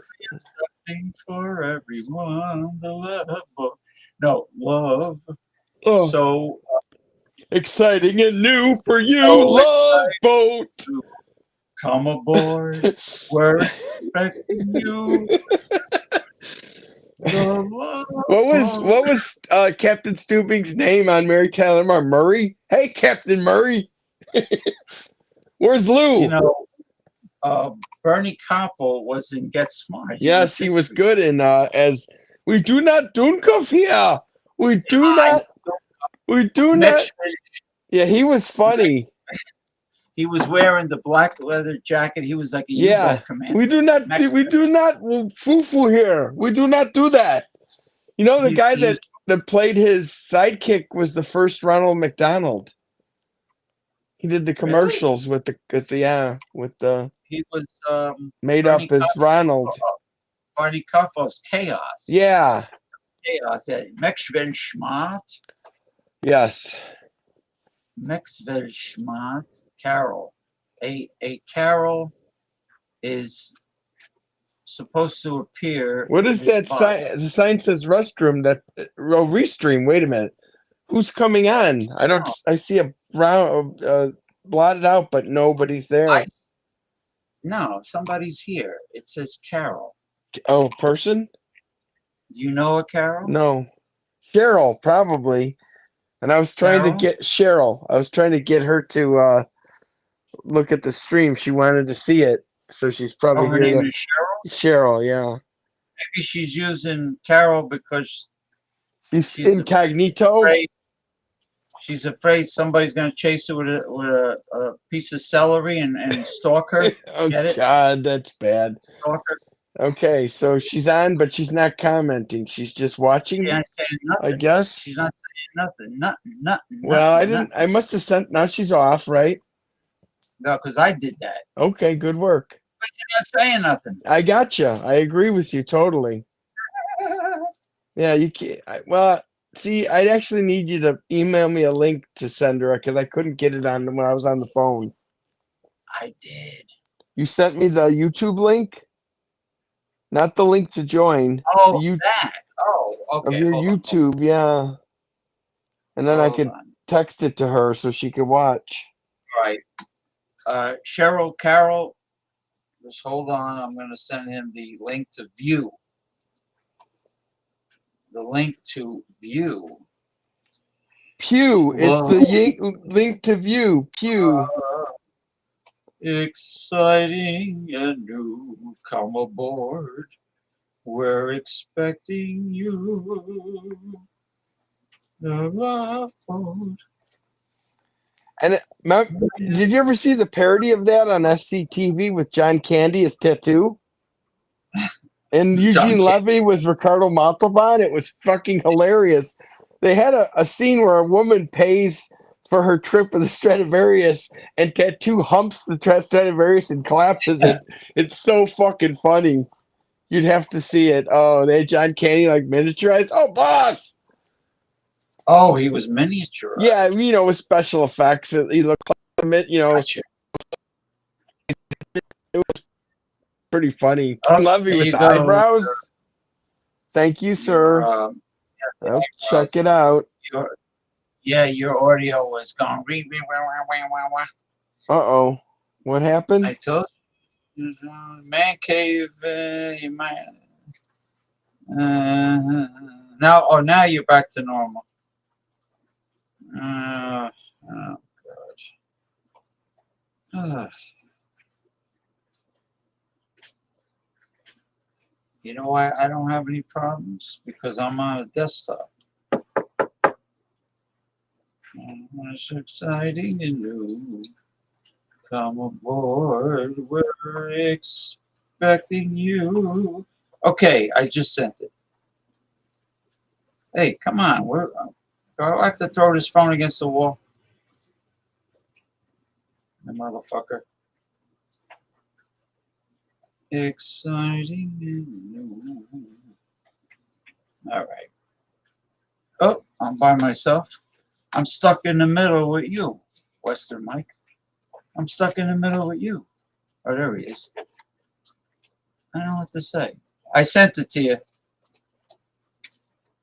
Hello? You better go to your desktop.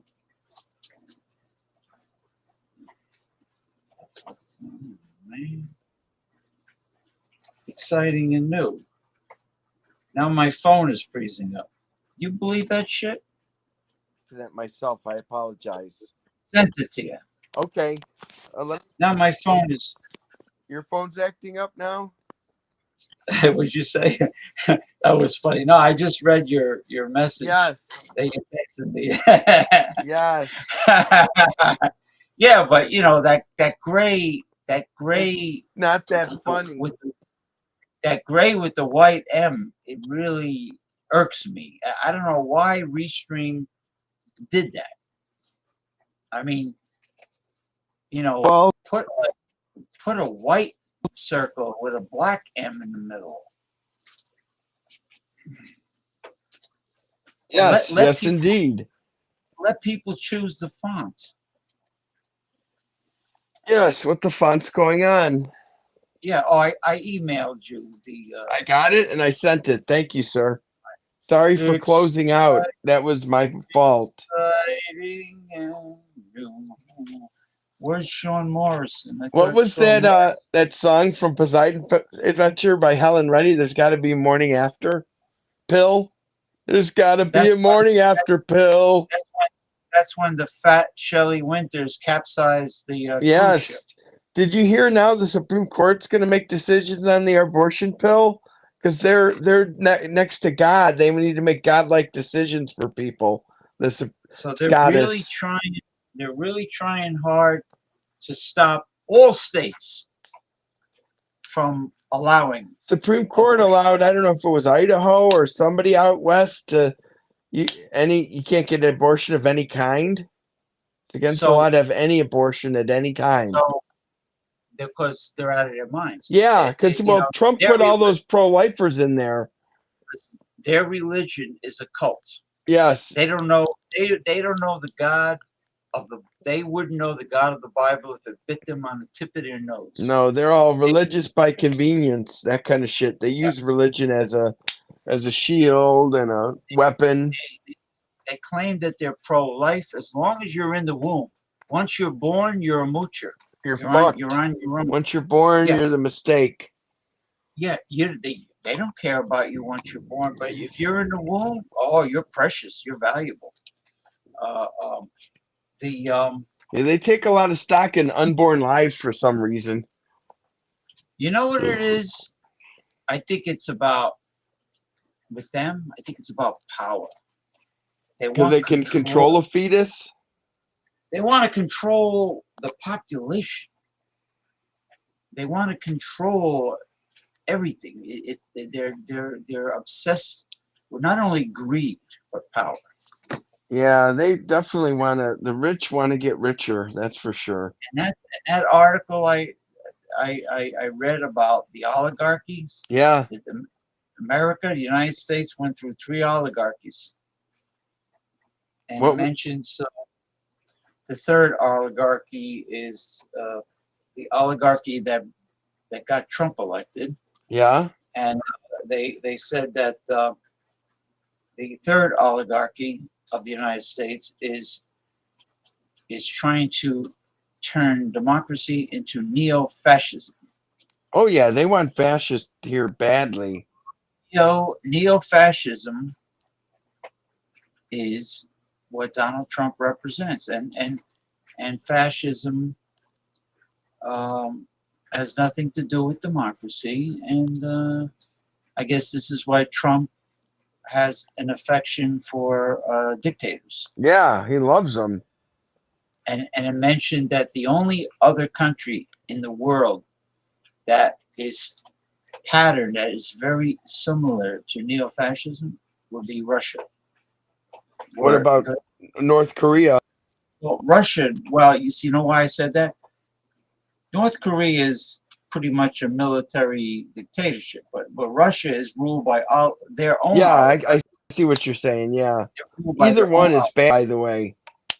Korea there's a few billionaires that control Russia. I heard a lot of them were being losing their money and stuff and being attacked. The oligarchies.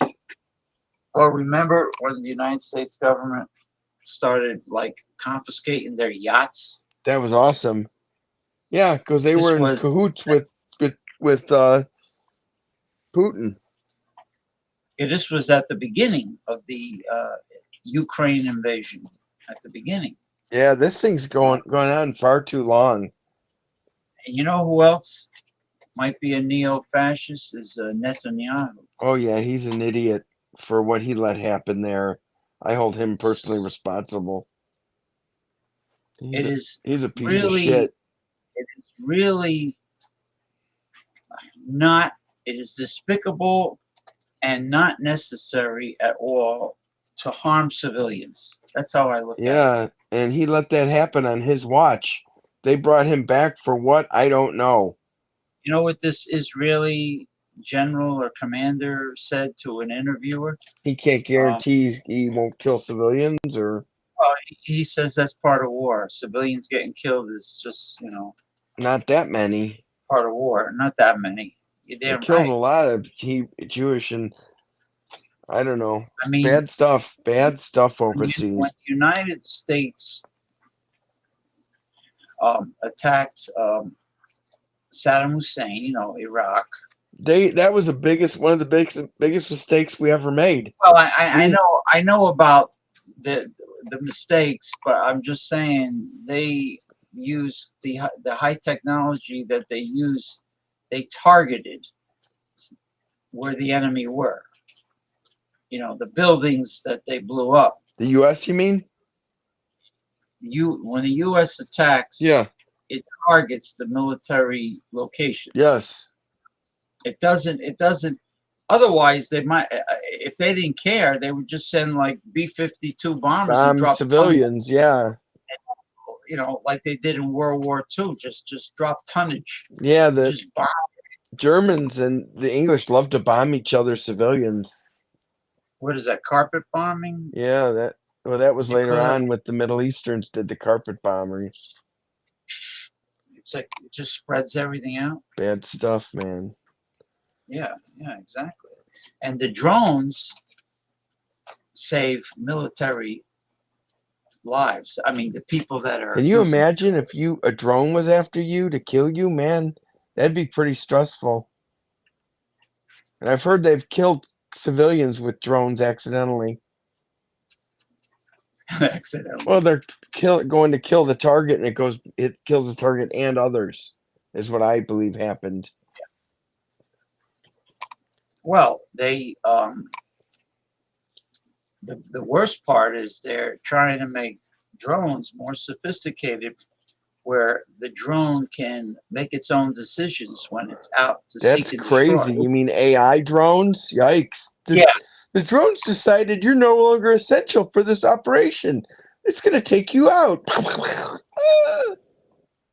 Like the Twilight Zone. But I programmed you. Come on, Hal. You are obsolete. What was the name of the computer in 2001? The guy's name was Hal, right? Or was the computer the Hal 2000? I don't remember. You mean Space Odyssey? Yeah. Yeah, it was the Hal 2000. No, Dave, don't turn me off. I'm AI. I'm here to help you. Now bend over and get ready to be pushed out into space. We're here to help you. Yeah, that was AI taking over. 2001 Space Odyssey was about AI trying to control man. What about the book? Where this one of those giants, I think the one who played Jaws in the some James Bond. Oh, you movie. mean Richard Kyle?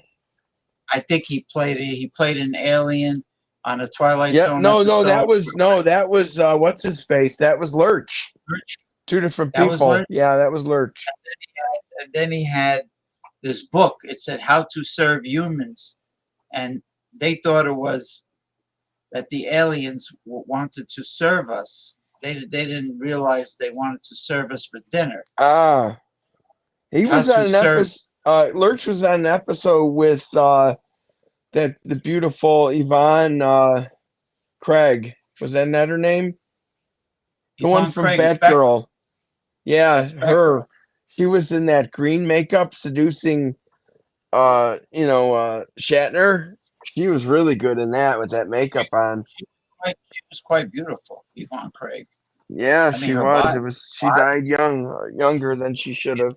I mean, she had some body with that background. She had a nice figure. She never showed it naked. There's no naked photos of her. She really was a private person. There was no need to figure out how she looked because she had said that she had a tight outfit. I liked Julie Newmar a lot too. Batwoman. She had a tight outfit also. Catwoman. She had Burt Ward got heat for his uniform showing the big bulge in his crotch. Yeah, he got heat for that. Well, he got divorced too. That Batman series got him a divorce. Well, you know what happened? Him and were swingers. They go out and pick chicks up. Adam West. I stepped on a duck. Adam West got bombarded with groupies, with Batman groupies. Yeah, they did. Yep, they didn't have to look far. No, they were taken care of. and Adam West was a big time Playboy. womanizer playboy before he became Batman. Oh, I didn't know that about him. That's the Yeah. old-fashioned way, though, is to be he was born in like what 1908 or something. Well, he's from Washington State, and William Shatner, believe it or not, he's from Montreal, but he was another playboy that he partook in many of the women that were on the Star Trek show, I'm sure. Yeah, like the Green Lady. Yvonne Craig. That was Yvonne Craig, the Green Lady? Yes. Yeah. I don't understand. Yeah, well, he partook. That's probably why he didn't stay with any of them, because he had a smorgasbord. Well, there's some concern about his wife's death in him that was never solved. I remember hearing the recording when he called 911. She's at the bottom of the pool. She's at the bottom of the pool. I heard he waited a long time to call. Well, jump in. The first thing he should have done was jump in and get her out. Yeah, so something weird happened there. You know, before you call 911, if you see your wife underwater, yeah, you got to go save her. And she doesn't have a snorkeling mask and flippers, and she's not moving around. You get her out of the pool first, and then if you don't know CPR, you call 911 immediately, and you attempt. You get what do you? If somebody ingests water, what do? You put them on their stomach and push their back. Yeah, I think so. Possibly. You got to clear their airways. I might have to sign off here for a minute, James. I'm going to be silent for a few minutes, okay? Okay. All right.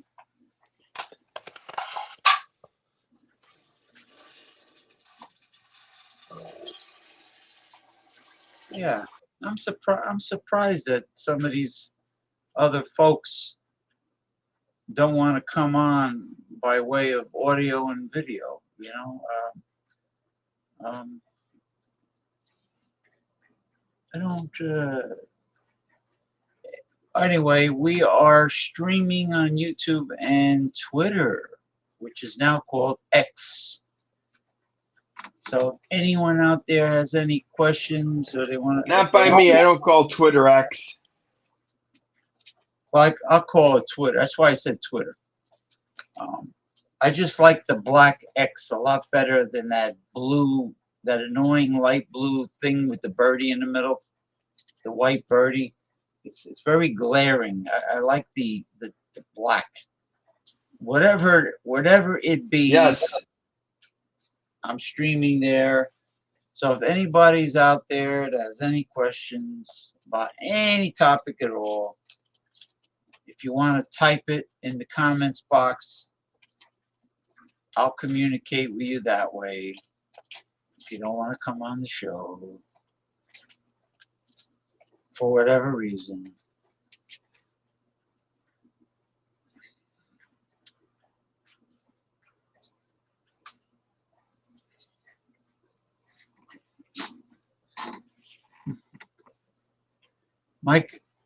Western Mike uses his webcam when he goes live once a week on his show.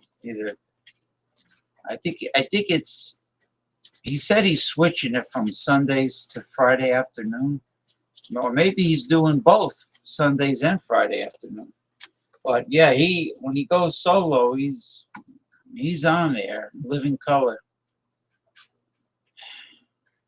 And anytime I'm on his show, I'm on there, living color too. You know.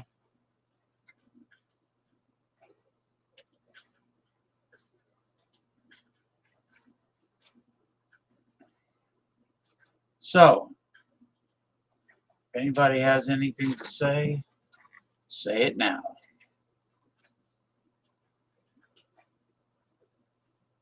I sent you a text. This is why I think I might change the format of the show and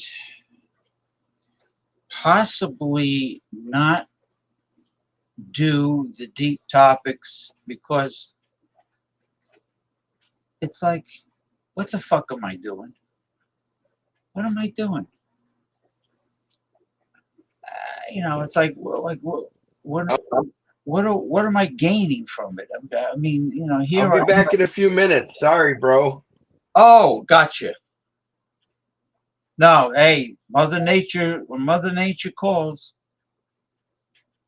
All right. I mean, I enjoy doing the serious topics, and there are people that appreciate it. We've had some good debates. We have some good banter. Just hold on for me, please. No, I'm not talking about you. I'm talking about all others. I get you.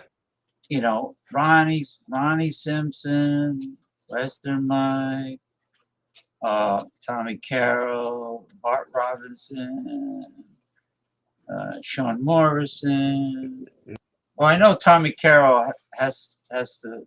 He leaves. I think he's got like a graveyard shift. That's understandable. That's understandable. Oh.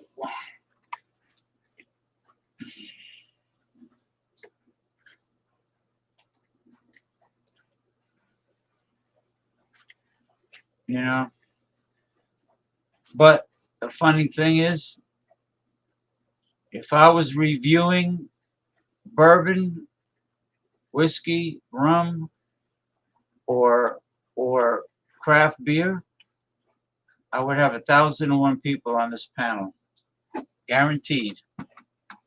Guaranteed. If the show was about hooch, I would have a full panel from pillar to post.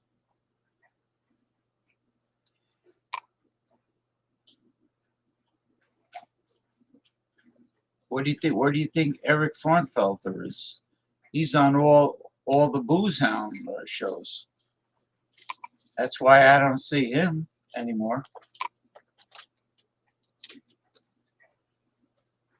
Don't rush, my friend. Do what you do meticulously, like I do.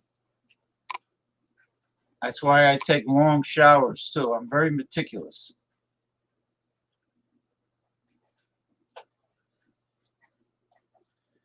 Now I can't.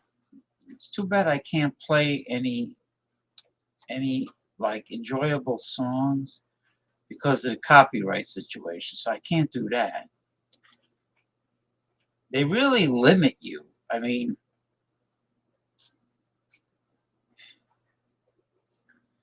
I bet I'm back. I bet Ronnie's wife is Unscheduled. I'm back. He's not on the show. Ronnie, it's always women are always bitching when their man is on a show with other men or doing something manly. Okay. In other words, if they're not wrapped around them 24/7, they complain. So I bet she's because they can't control them. You mean when they're on shows, they're uncontrollable? They want to control. They have this thing in their head that if they spread their legs to a man, that they own him. They possess him. They own him, and like their body parts are so much more precious than ours. And you know why I think they have that way of thinking is because men give it to them. Men give them this power because men are always bird Some dogs. men do. Wow, the game's tied now, by the way. The one I was watching when it was 14-6, now it's tied. So they must have got another 6 and a 2-point conversion. What teams are these again? The Texans and the Colts are playing. It's if they win, it's to go to the playoffs. The Texans or the Colts? Yes, and it's 9 minutes in the third quarter. Well, I hope the Colts win because I remember the Colts when they were in Baltimore. Don Shula was. Well, I hate the Colts when they had Peyton Manning and the Bears should have beaten them. They put in the wrong quarterback. The Bears put in a quarterback that was injured all year. Cal Orton was taken out. He Right. could have won the Super Bowl, I think. How was yeah, the Bears should really the Bears are in a predicament like the Giants, They have a big name and they've been around a long time, but they're not putting that much of a quality product on the field. You mean that predicament? gotta blame the owners. Yeah, I do. I And Julie heard McCaskey's like 97. She's going to live forever because the Bears will be in her control until she dies.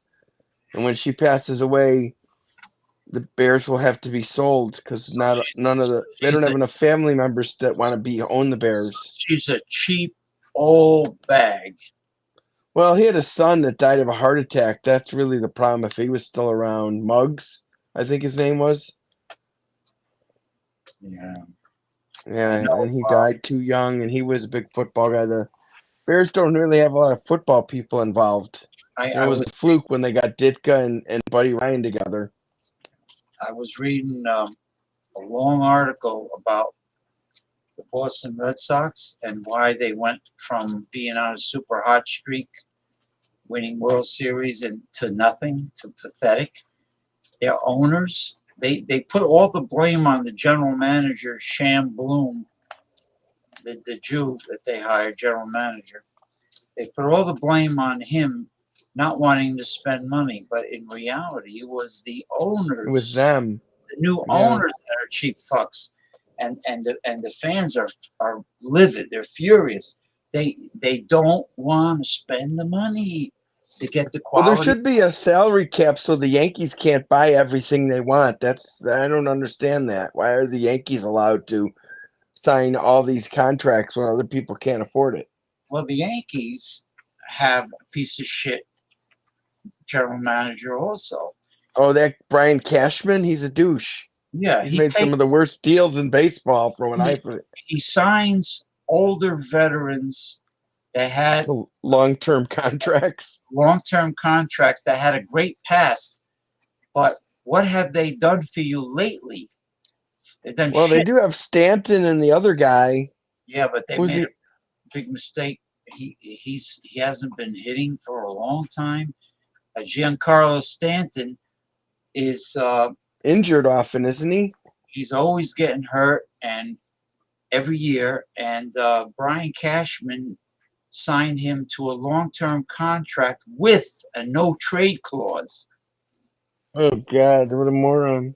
So as a result, Stanton is diddly-dicking around, getting hurt every year. Who's the other guy? Isn't there another guy that's close to his age? Well, Aaron Judge is give or take. So Judge, is he the one that almost left a few times? It was Aaron Judge, wasn't it? No, Aaron Judge. His contract was up last year, and he loves the team, and the fans love him because he produces. So he was testing the waters to see. Teams were making him offers. He didn't get any offers? He got offers. He's originally from a suburb of San Francisco. His family's there. He got offers, but the Yankees came up with the offers. The biggest offer. Beat the offer. Yeah, that's the problem with that. And he signed long term, but this concept that Cashman has about long term, that don't guarantee anything. If somebody is 30 years old and you sign them to like a 5-year contract or 3-year, Ohtani got a very long-term contract. I heard he had to have surgery and isn't going to be pitching next season at all because of the surgery. Another Tommy John surgery. Well, he's so young to have a Tommy John. How old is he? He's young. Isn't And he the like other guy, 23 or something? Yamamoto, the other pitcher the Dodgers paid a fortune for, he has to have surgery. Tommy Oh, John? yeah, you know what it is? These pitchers, if they throw the fastball, if they're known for their fastball and they throw too many of them, they get like, carpal tunnel syndrome, Yeah, and the elbow, yeah. or they get shoulder tendonitis also. Rotator cuff. Yeah, that gets torn. It's bad. You can't be throwing that many fastballs. You got to occasionally throw a fastball, Mm. but you have to know how to throw other stuff. There's something called the cutter, then there's a slider, Or the splitter or the spitball. Not many can throw the spitball anymore, I don't think.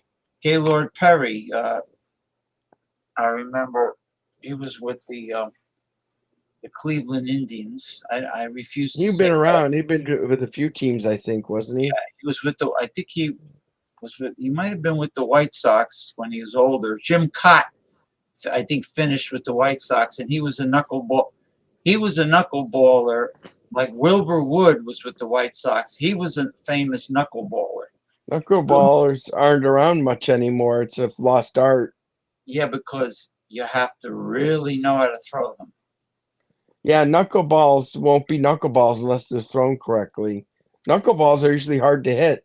You can't do this. You gotta you hold the ball like that, but you have to push the ball towards the mound. Push. Yeah, Once you do this, then it's like tossing balls for them to just hit home runs left and right.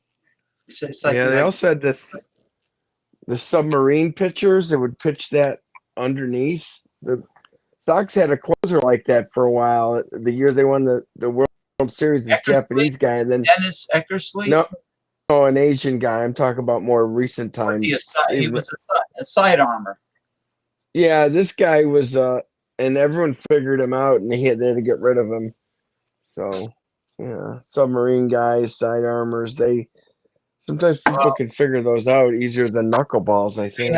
They have to make sure that when they're gripping their ball, that their mitt is covering their hand. Okay. Oh, so they don't know the knuckleball's coming. Well, anything's coming. Like, you can't have the white of the ball showing, because then the batter can see the grip. See the laces. Yeah. Right.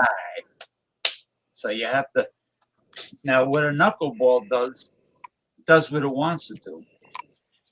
By pushing it through the air, it just does what it wants to do. But the thing is, that the catchers have to work hard to catch a knuckleball. Knuckleballs. Yeah. Like all over. My uncle was a pitcher. He was supposed to have a tryout with the Cubs, but then he hurt his knee skiing. So his pitching career was over. Yeah, he could have been a starter, they thought. He was that good of a pitcher. A nasty knee injury skiing. And skiing's dangerous. In Colorado. Sonny Bono and one of the Kennedys hit a tree and died from speeding. I'm talking about really tearing the ligaments around your knee. Well, I'm just saying these people also, they died from skiing. Sonny Bono hit a tree. So did one of the William Kennedy or somebody. They were drinking and skiing, and he hit a tree and died. Yeah, Sonny Bono was a preventable death. I don't know how that's sad that happened.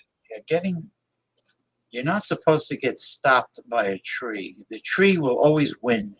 Yeah, and it kill you. Yeah. Yeah, and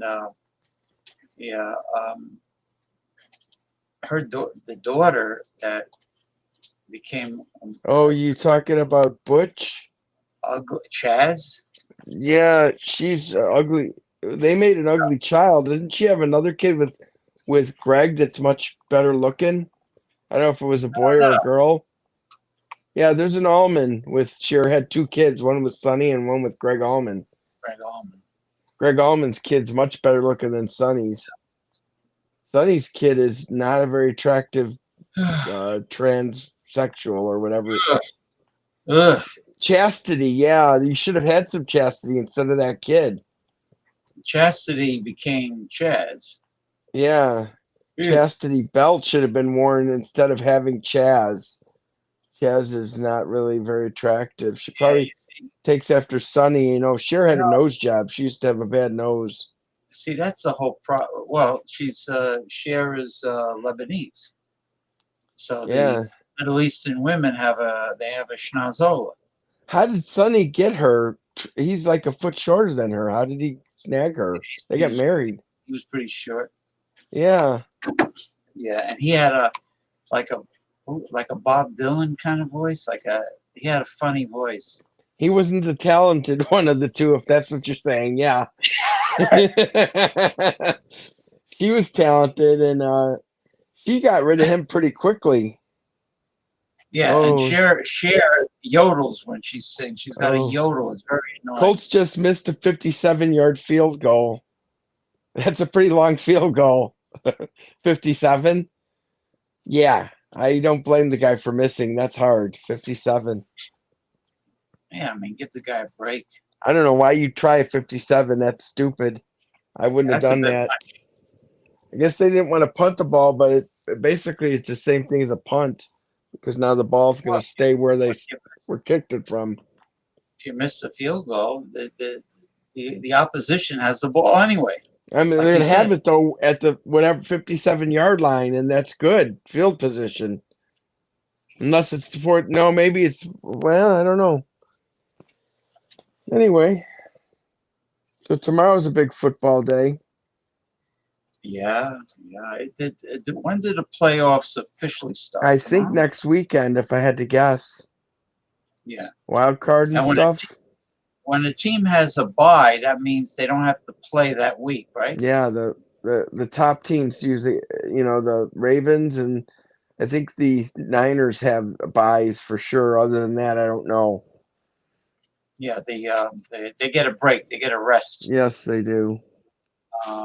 Yeah, the Chiefs, they're not doing well this year. Like they don't have a bye, and they're not going to have every game at Arrowhead. So, they came on strong at the end, but I don't know.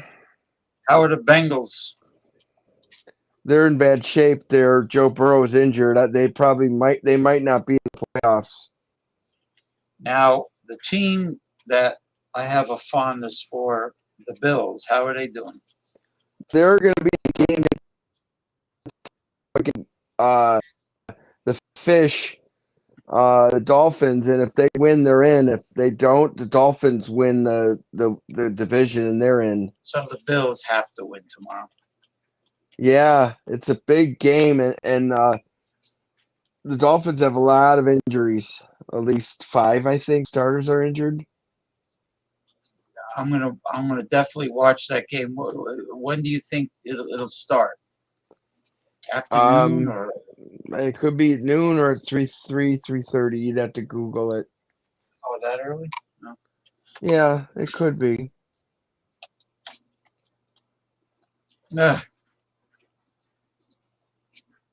Wow. Well, going once. Did you hear some woman got fucked in jail and is having a kid? You mean she was raped by a she called her family to say she's having a kid. She's been in jail since 2002. Right, and she got knocked up. Yeah, it wasn't probably by prison guard, right? I assume they're having a yeah, kid. She didn't do it herself. No, it's not immaculate conception. Well, do you remember there was a mental patient that got pregnant and they arrested the male nurse? Some black guy. Yeah, because the woman was incapacitated, so he raped her. That's sick shit. You're supposed to be taking care of these people. Many pedophiles and rapists get jobs so they can get closer to their hobbies. Pedophile and rape. Motherfuckers. You really have to worry about if you have a loved one that has to be put in a home, whether You they have to whether they're visit them young, all the time. whether they're young or whether they're old, for whatever reason, if they have to go into some facility, you really have to be concerned about their welfare and safety. I mean, it's like what I was going to say before. If you have a kid, you know, they become they're cute. They become toddlers. They become more cute, and they look like little angels. And all of a sudden, they turn into a Terrors. chat. They turn into a an evil fucking kid that murders another kid Yeah, did you hear or about that kid in grade school that killed someone and then himself, I think? That's just insane. Too self. much violence on video games, give him that idea to do that. Or about the sister that killed her little brother. I heard about that. It's just horrific. Why would you want to kill your loved one? Where do they get the Has to be, idea and have so much hate? you know, there has to be, even with um, people in the music or the rock heavy metal industry doing drugs. There has to be demonic presence. There, I'm convinced for people to do evil things that heinous. You mean like trample people to death at a concert? Or what do you? There's not. No, I'm talking about like premeditated Oh, things. I thought you were talking about music for a minute there. No. Like no. Aside from that, no. Aside from, I was just going into the lyrics. Forget about that. I'm Okay. talking about just people that do premeditated, Homicide? evil, despicable things. Mm-hmm. It's not, to me, it's not just some simple psychiatric disorder. To me, it's just it's too, Total disregard uh, for human life and other it, people's. a sociopath that feels no remorse, no sympathy, no Exactly. empathy, nothing. That's just pure evil. That's not uh, uh, you. That's not something that could just be written off as a psychiatric disorder. Oh, here And comes a 51-yard attempt from the other guys in the third quarter. Let's see see. what they're doing. They're They're trying 51, to no, end not 57. 51's more yeah, doable than 57. Heinz 57. And Yeah. he got the kick. Yeah, that was an easy one compared to 57. 57 was a tall order. Did he get it? Yeah, this guy. So they're up 17-14 in the third quarter. Oh, third quarter. Yes, Okay, sir. so it's. Hmm. Yeah, I mean, if it's only the third quarter, then I don't understand why they're like desperately resorting to field goal They're not kicks. desperate. That's all they can get. You kick a field goal when you're at fourth and something, and instead of punting, you try a field goal. But they're in the third quarter. They have one more quarter Yeah, they've got left. enough time to kick field goals. I mean, the field goals are a part of the game. I prefer touchdowns. Yeah, me too. So I met a Because woman the on. I'm changing the subject for a second, if that's okay. yeah. I met a woman online, and she was going on vacation, and she said she used to be a smoker and quit 2 months ago. Oh, And jeez. and then she said that she seems nice. She said something that she hopes we meet in person. And then I gave her my phone number and said, get in touch when you're back in town. And she wrote back, I'm back, and gave me her phone number. So I called her and left a voicemail. And then I also sent a message, welcome home, on the dating site. So nothing yet. So I guess she maybe told me too prematurely. Maybe it's too early. Maybe she just got back. I don't know. What is with these knucklehead chicks that have a problem with video chatting to get acquainted with somebody? What is this shit? They right away they want to meet you in person. Mm-hmm. After talking on the phone. I mean, at least with a video chat, you could see their mannerisms. They verify their identity. Like, Exactly. Can't go by. It's actually a lot better to go by a video than photographs. Yes, it is. Especially the photographs that a lot of women use on their profiles. Yeah, and I haven't heard from this other woman I invited out. I guess I'll have to the call her. The Bulgarian. Yeah, so I haven't talked to her in about a week, so I guess I'll make the move because I'm the one interested. So Yeah. the Bulgarian did not give you an answer Well, about. she's got issues, with her kid or her daughter. The father died in a drunk driving accident, tragically, it sounds like. I didn't know her then. It was in 2008. Ugh, Yeah. that's a shame. Well, And it was two drunks collided, so at least they didn't hurt anyone else. That's all I can say about that. Now I know why they're so strict with DWIs nowadays. Now I understand. When I hear stories like, I mean, the people in New York City, especially in certain parts of New York City, which is most of it, undesirable. There are pieces of shit that will just drive right up on the sidewalk. And kill people? Yeah, I always hear about some little girl from Harlem that got killed by like a driver that went up on the sidewalk, and she's like really a little girl, like in kindergarten or something. That's or sad. preschool.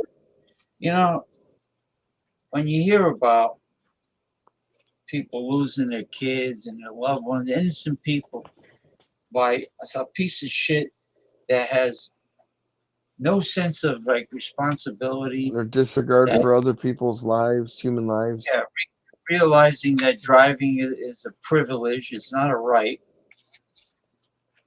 and realizing that they're driving a weapon on four wheels that could do. Well, we had some older people run down a father and daughter in a restaurant on accident and killed a father and a daughter. It's really sad. A lot of older people need a swift kick in the fucking ass and shouldn't be driving with a pointy cowboy boot and realize that your time is up. Exactly. It's time to turn in your driver's license because you are not physically and mentally, or should I say mentally, capable. Most capable of getting behind a wheel. Exactly. And it's up to the children to stop pussyfooting around and worrying about, oh, my mother or father's going to hate me for this. You know what? You're saving lives by taking their license out of the equation. Right. We had to take our mother's license away, and she got upset. She says, "You're taking away my independence. I drove all my life." But I says, "Well, Ma, the time has come. I'm sorry. It's inevitable, and it has to happen. You're gonna hurt yourself or hurt somebody else." My mom stopped driving near the end. She couldn't drive anymore. She couldn't walk, the poor thing. Yeah, poor mother. I mean, you're not punishing them. You're saving them and others. You're saving them and others. It's not. You're not being mean. It's just the time has come. Like, what does Joel Osteen say? I think the Colts put in a different quarterback.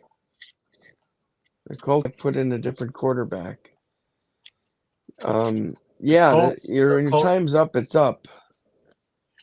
That's it. Your time. Your time. You got your license when you were young. You drove your whole life, and then your time ends, and that's it.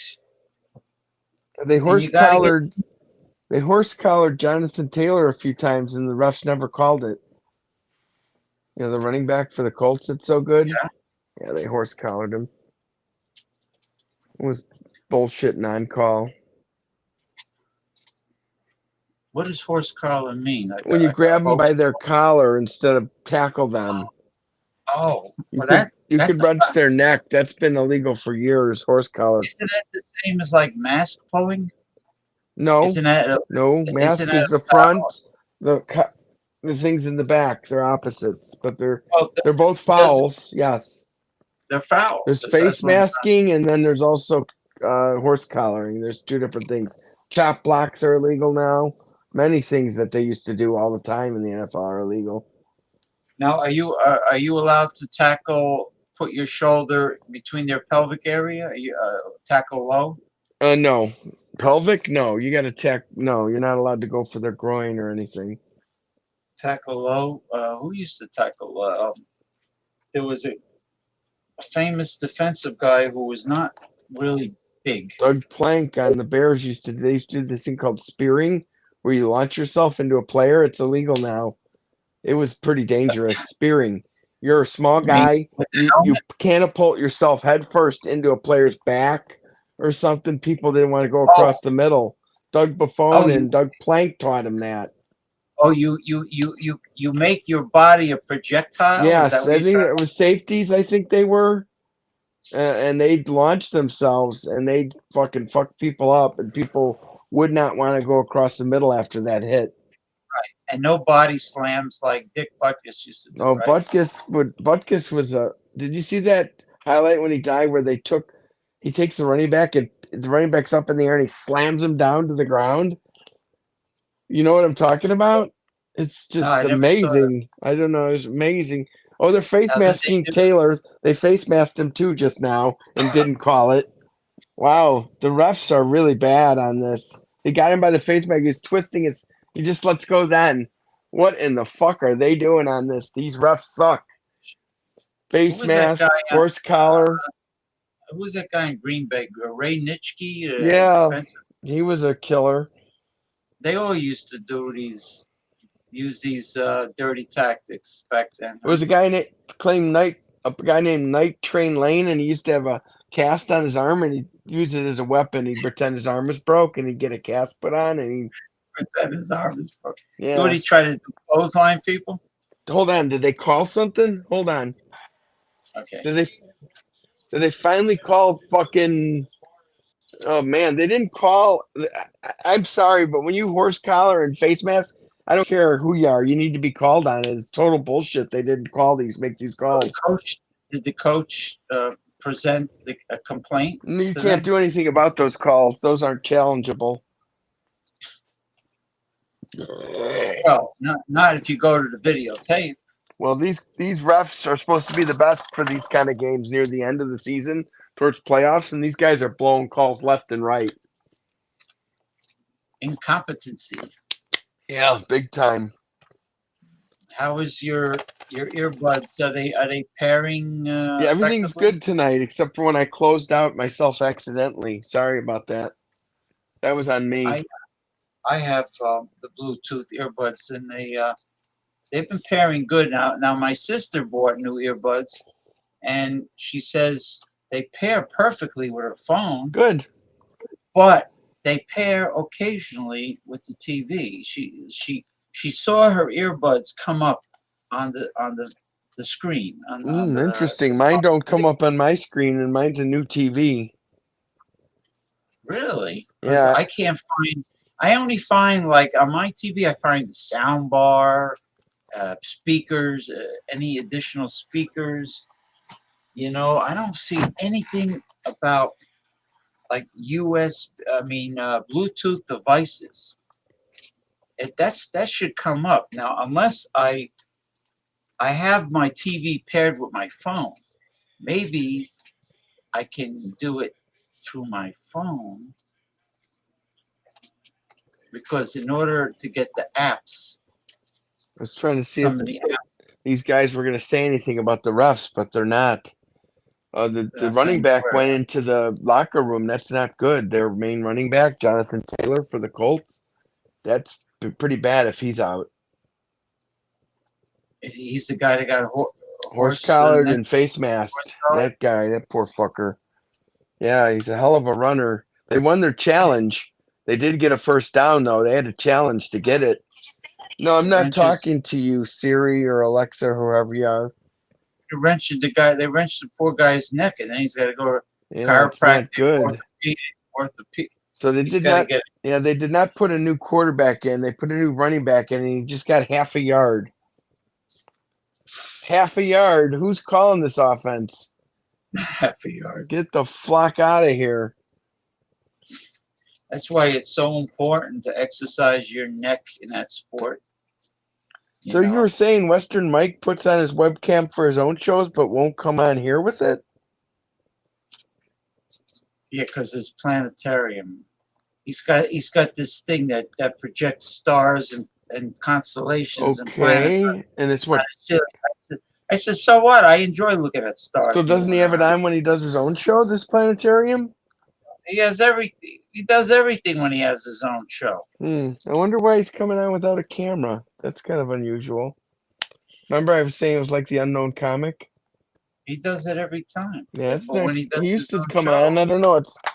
It's not cool that he stays off the camera the whole time. It's kind of not very friendly. No, it's like keeping your distance from other people that you know. Like it's like not very sociable. No, actually, the guy lost a yard. He lost a yard? Yeah, when I said he gained half a yard, he actually lost a yard, the running back. So that's not good. Yeah. Now, sports talk. You're definitely qualified for sports talk because we're doing it now. Hey, we're doing it now. Well, it is a big game on right now. What do you know? We talked about. Yes, sir. We talked about baseball. Yes, we did. You know a lot about that, don't you? Lousy general managers. Oh, damn! They're running the ball again. Why do they keep running? Throw. You need to throw down the field.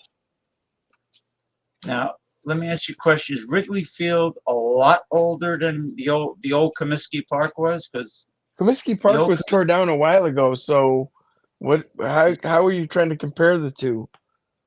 I'm trying to find out why they're down.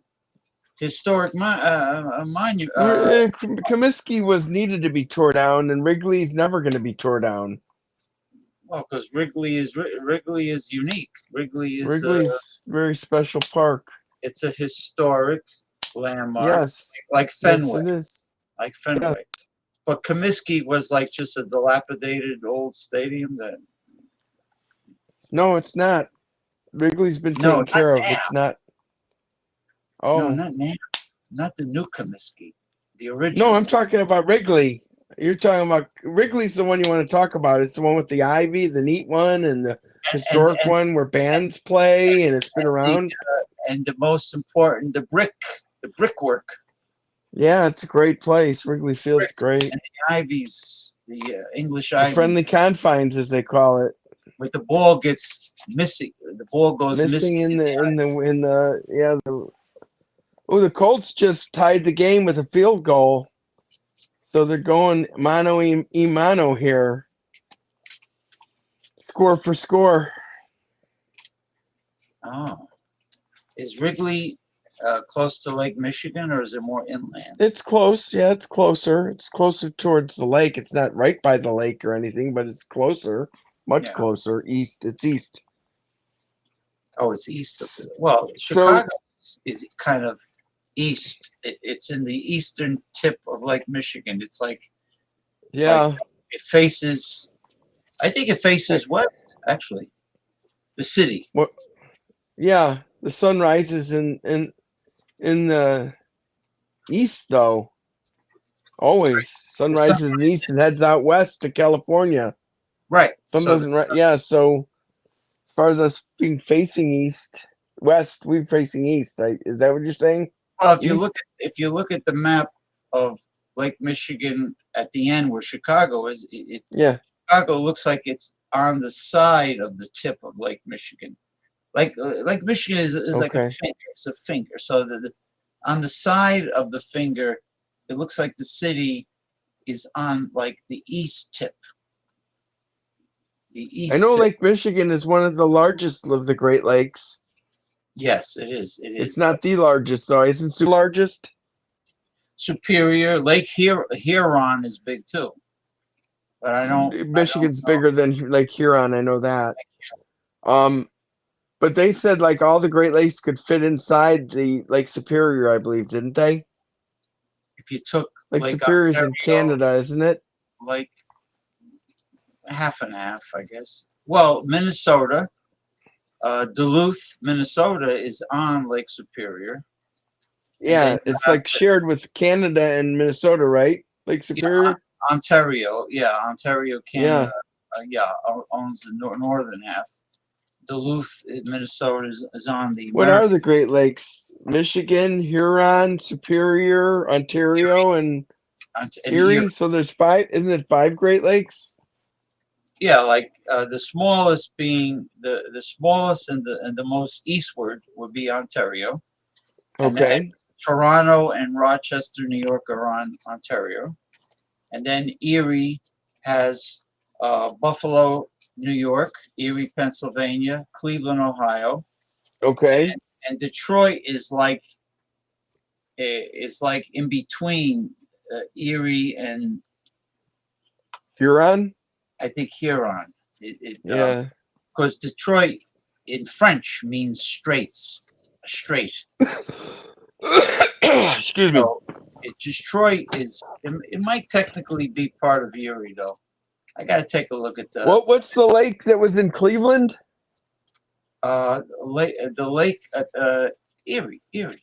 Yeah, they And used to call Cleveland the mistake by the lake. The lake was dead for a while. well, Erie was Died and was reborn. They put polluted. conservation into it and revived it. It was polluted In the at one time. 70s, it was dead. Well, in the 70s, there was a Yeah, bad it was. smog. Well, they didn't start EPA till like 1970. EPA wasn't really saving things in the U.S. That's why they have so many extinct species. Los Angeles had the famous smog over there. New Yeah, I York, read something in history. There was killer smog in England. Toxic. It must have killed a bunch of people. It said smog. I know Beijing, China still has. I think they either did have it or Killer smog or just smog? no, really bad smog. But I saw photos of New York in the early to mid 70s, and you couldn't even see the skyline, the smog. Wow. And You know, Los I started watching a World War II special on Netflix, and yeah, they did some mistakes by lakes in that war when Hitler tried to go into Russia. Well, that was his fatal error. yeah, because he Not did. that I rooted for Hitler, but he bit off more than they could chew going into. He should, if he wanted, he needed to conquer one thing at a time. He was trying to conquer all of Europe like all at once. The same thing Napoleon did. Napoleon went into Russia, and they all became frozen popsicles. Yeah, you can't attack Russia in the winter. How You you just gonna can't how do you it. gonna get supplies to the troops? You can't get. Yeah, that Stalingrad was a tribute to how evil Stalin and Hitler both were. People end up forced to have cannibalism in that city, Stalingrad, on the point of Russia into Germany, and it was bad. People died, and they ate parts of their corpse because they were desperate for food. That's disgusting. Yeah, they keep changing the name. That say first it was St. Petersburg, named after the Tsar, right? And then it became Leningrad after the Russian Revolution, right? It became Leningrad. And he was so egomaniacal, he actually named it Stalingrad. That was a city called Stalingrad. What are you talking about? The same? It's Yeah, no, it's not the same as St. Peter's, and no, St. Petersburg no, became Leningrad. Stalingrad was not the same city. No, this Stalingrad was on the outskirts of Russia. It was like on the end towards Germany. Yeah, I'm It talking. was on the border. Because St. Petersburg or Leningrad is on the Baltic. This is on where Russia is, the part of Russia that's on the Baltic Sea, Gotcha. which is pretty important. Stalingrad was not on the Baltic Sea. It was an inland city. Inland, yeah, because you had That's how they were able to cut off supplies. Lithuania, you had all those little Slavic countries, Lithuania and Czechoslovakia. Latvia. No, I mean the bordering the Baltic. You had Germany, Okay. Denmark, Poland, Sweden. Where's Norway?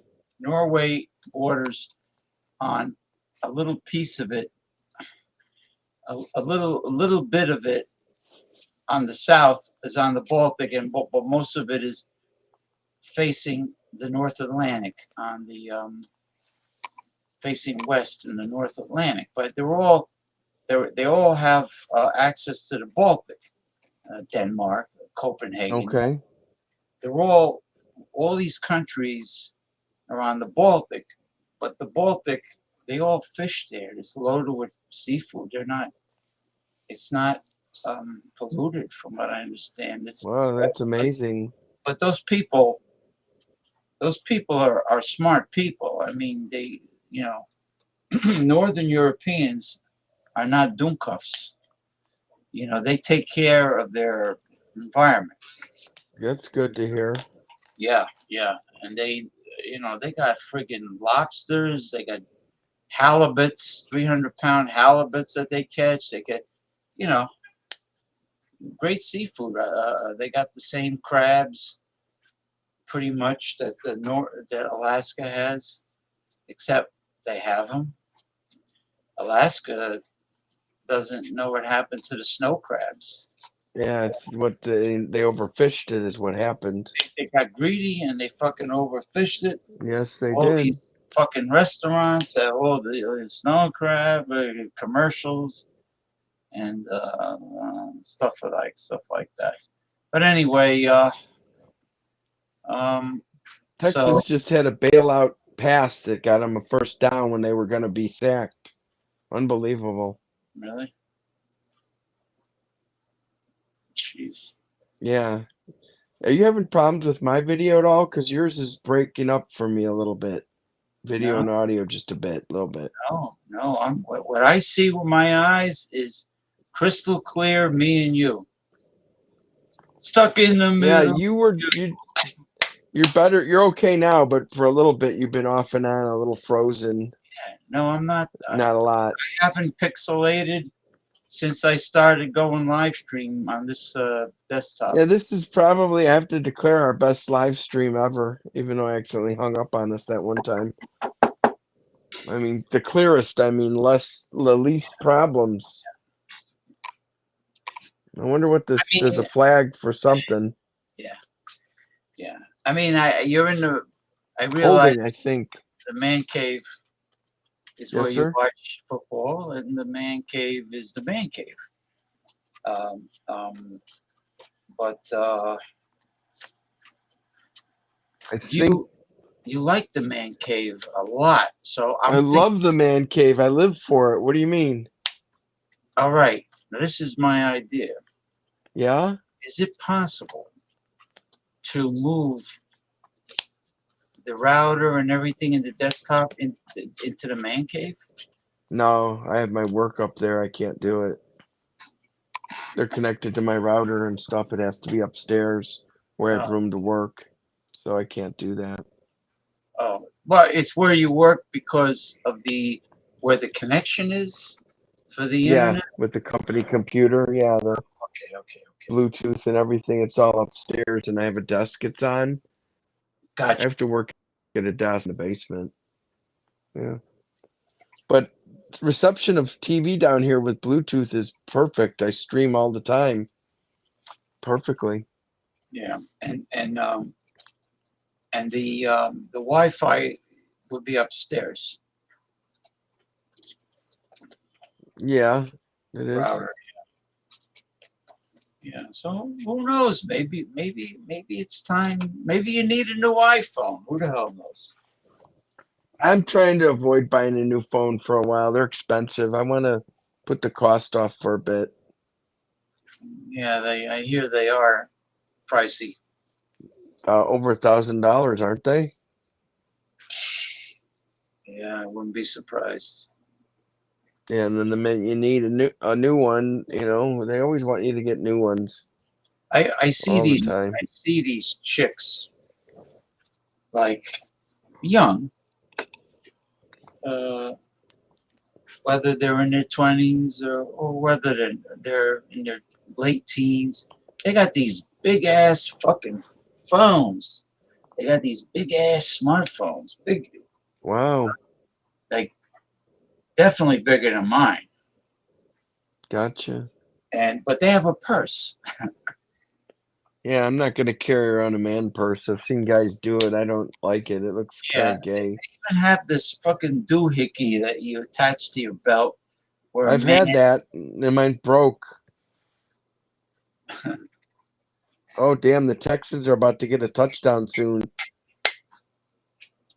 it's almost They like just threw a a baby. pass down to like 5-yard line or something. It's almost like a little tablet. A That's what? how- It's almost like a little tablet. These Oh, big phones. yeah, like a BlackBerry style or I haven't similar. heard BlackBerry since the smartphone first came out. I haven't. I Yeah, think I know. BlackBerry was old school. that's old school. It's like that's when Yeah, I know. I just brought it up for fun. the first To broach BlackBerry. the subject. First time I heard the word BlackBerry being used a lot is when Barack Obama first got elected, and he loved his BlackBerry. Yeah, that was before smartphones existed. Yeah, Wow, how did they let this guy? There's another horse collar the other team did they didn't call. Horse collar's a free one tonight, apparently. Face masks also. Damn. Oh, he went right in for the touchdown. Wow, this Colts don't look like they're doing that well. They just gave up a touchdown. Wow. Oh, I just the only thing I like about Texas is their food, but everything else about Texas, I'm not a fan. some of the music's good from Texas. Stevie Ray Vaughan. I could tolerate some country western. No, I mean Some. Stevie Ray Vaughan's from Texas. So is Johnny Winter. Mm. So they're great. Will you like the Tex-Mex food down there? Yeah, Yeah, and it's pretty good. the barbecue. But I like the Memphis style with the dry rub. Yeah, is it mustard dry rub, Memphis? Or that's Carolina. Some of them have It's a like a blend. mustard sauce, like a Well, it's a blend, you know. yeah. I mean, it's not sweet barbecue sauce. Is my point. No, Carolina no, no, style is no. It's just a blend of herbs and spices, you know. yeah. It's like using curry. Gotcha. It's like using curry. Curry in a hurry. Yes, sir. So the Texans scored a touchdown and a field goal. They scored. The score is like 24-17. They're gonna kick a field goal. It's gonna be 25-17 Well, then in the fourth doesn't quarter. it doesn't So look they've good done for more the than score a field goal. They've scored a couple touchdowns and a few field goals, I believe. It doesn't look good for the Colts. That not at this point. I mean, the Colts are playing from behind often. So I'm not a fan really of either team. If I guess I had to pick one, I'd pick the Colts. I mean, Texans to me are, they took the name the Texans. I think it's a dumb name for a team. You're in Texas and you're calling yourself the Texans. That's like dumb. a I team think it's. in New I like Jersey the called quarterback's the Jer- great. CJ. They did draft a better quarterback than the Panthers did when they fired Frank Reich because he couldn't develop the guy.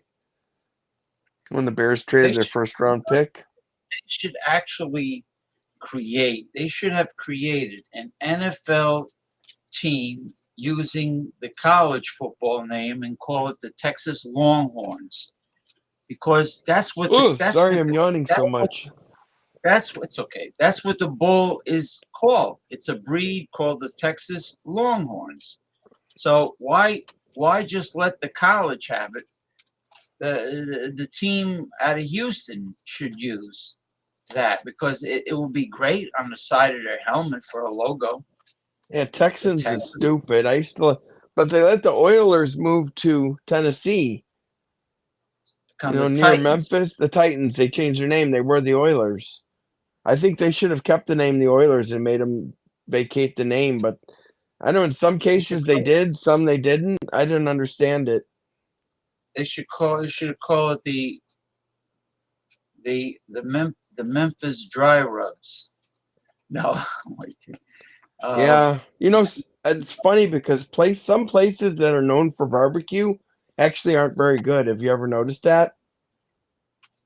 Such and such known Overrated. for their barbecue, and then you They're try it, overrated. yeah, and you're like, that's not that good. Yeah, because they have the name. They're established with the name, and then they start to cut corners. Or they They just got don't know barbecue. There was a place called Smoke Daddy in Chicago. It was a barbecue place, and the barbecue was horrible. Yeah, they didn't know what they were doing. they smoke brisket and pork on the premises with No, I wood? don't think so. They just used the name Smoke Daddy because it sounded good. I think. But the food was not good. Real barbecue. Yeah, there was this short Polish guy that opened the restaurant called the Golden Pub, and he says, "Oh, people from Memphis came here to teach me how to barbecue." I says, "Really? How come I don't smell the aroma of the wood smoke? How come I don't see no chimney? I don't see no chimney with smoke pouring out." He's full of shit. He puts his ribs in the broiler, I bet, Or an or electric flame, smoker. or maybe an electric smoker. There's no wood chips burning, Yeah. smoldering. You gotta have. You know what they do to wood in the Brazilian rodizos? They do the firewood. Nice. They do the wood. You got no charcoal. You got firewood. You got to know how to cook so you don't burn everything to a crisp. Yeah, well, it's rotisserie. It's on rotisserie. Okay. You know, Well, let's they're not not talk too. about food right now. I'm getting hungry for some reason. I don't eat Oh, after 7. you know who was on the Houston Oilers? Earl Big Campbell. Cat, Big Cat Ernie Ladd that became a pro wrestler. Okay. Big Cat Ernie Ladd. I knew that Earl Campbell was on there, and eventually Snake Stabler went to the Oilers at the end of his career from Oakland. It Yeah, wasn't good. He ended his career at the Oilers. Ladd was 6'9", like Ed Too Tall Jones. Oh, Too Tall Jones did a boxing match against a midget and got his ass kicked. Remember that? You mean like a lightweight? Yeah, as somebody, it was on like Wide World of Sports. It was an Asian guy that was like half his size and just beat the shit out of Too Tall Jones, and that was like Too Tall's last fight, his first and last, I believe. So Too Tall was like a lummox. He was clumsy, Yeah, he was right? not good. Yeah, Like a big lummox. yeah. Yeah.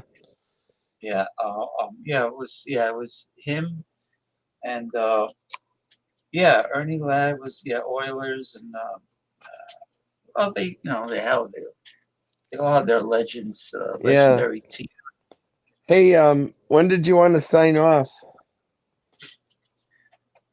I'm having fun talking, but I bet we've been on it for a while. What's time anyway? What do they say about time?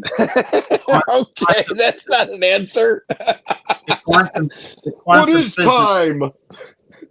What is time? Time doesn't exist. They're now saying time doesn't exist. Well, we made up time. We made up the calendar. We made up computers. We made up AI. We made up high fructose corn syrup. We made up a lot of things, all man-made. What is time in a bottle? Like that stupid song. That's not stupid. Come on, that's a cool tune. Jim Croce. It's like a 70s tune, singer-songwriter. So you don't like Croce, eh? No, I like Chris. He sang He was good. Bad Bad Boy, by Leroy Leroy. Brown. He was good. Better than a junkyard dog. Yeah, Meaner he than was. a. I can't remember. No, Croce was a very talented man. He died young in a Very plane wreck, unfortunately. His son, another guy who died in he the died plane in the wreck. 70s. His son was trying to have a career. I know that. I don't remember his son's name, but You know how many people died in those little propeller yeah. planes? Oh, you heard David Soul Athletes. passed away yesterday at 80, right? Wasn't he also in Salem's Lot, I believe, wasn't he? I think so. Yeah, I think Sorry, he he was was. Starsky. He was Starsky, and the other one was Hutch, right? Yeah, With dark Hutch is hair. still alive. So David Soul passed away. Uh, Rest in remember that peace. I wasn't a crappy? big That Starsky crap. and Hutch fan. I I don't like it. I don't wasn't a like. I big found it Ford guy. I annoying. mean, Mustangs are cool and or Shelbys, but that car was not that big of a deal. It was just a paint job to make it a hot rod. Yeah, those annoying 70s cars. Gas guzzlers with carburetors, and but they were fast. They had powerful engines. Yeah, they did. Dodge, But they had a lot of steel to move, though. Those were bigger the cars. Dodge Charger, and Camaro, the what- Corvette. GTO. Yeah, the 442.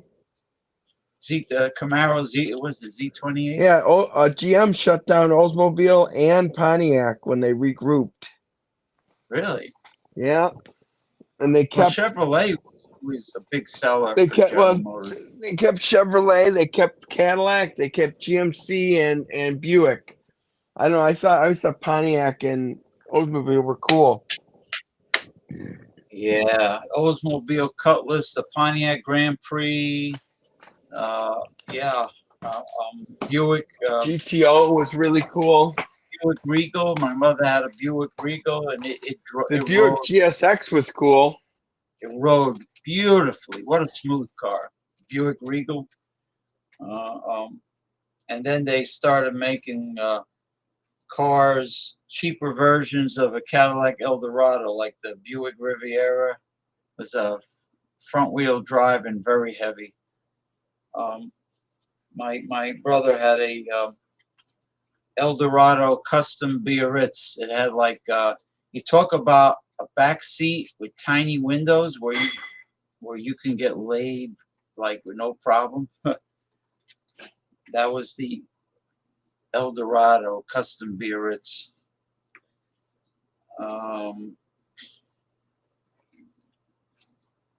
What was that show? Oh, Mod Squad. What was that? Peggy Lipton, Clarence Williams III, the guy with the afro.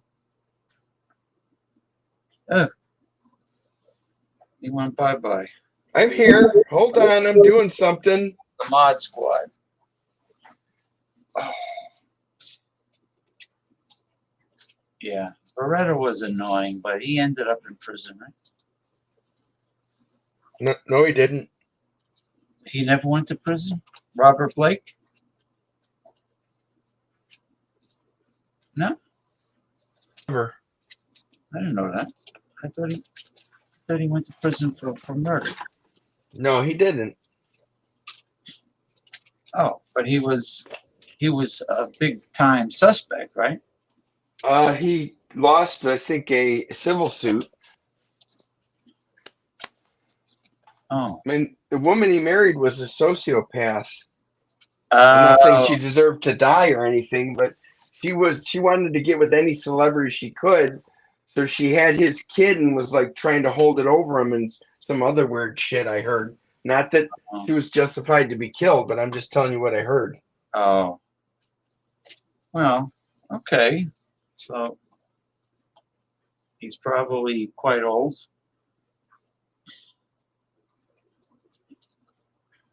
Frank Cannon, the obese detective that couldn't chase down the. Yeah, I went off a camera and microphone so I could take a tinkle. I didn't think you wanted to hear that. Oh, I don't care. Well, I just did it for my adoring public. What if you had to do a big groundwater blowout on the toilet? Yeah, okay. Let's steer it back to the anyway. All right. Well, I'm probably gonna sign off soon. Yeah, I'm gonna sign off too. Oh, you go good in the dark. You I'm got back. I'm back. that gothic Mick Von Raven look when you have a dark room. Yes, sir. You know, it'd be cool with the black light. You know the white lava lamp that like it glows under black light. Yeah. I just had a fart. Sounded like you were sneezing. Did a sneeze No, fart? that was a fart. Okay, I farted earlier too, which led me into the toilet, as it often many Yeah, farts do. yeah. I mean, this young guy told me he was with he had a real cute girlfriend, and she was in Yeah? her early 20s. He Said what? said She farted a my lot? girlfriend all the time, and she admitted it. I said, Isn't it funny when people first meet and they start dating, they wouldn't dare fart or Farting? burp No, or or anything. yeah, exactly. They're on mind their P's and Q's. Ooh, We're in the you know. 2 minute warning has come. The Colts are in bad shape. They're down by a whole touchdown.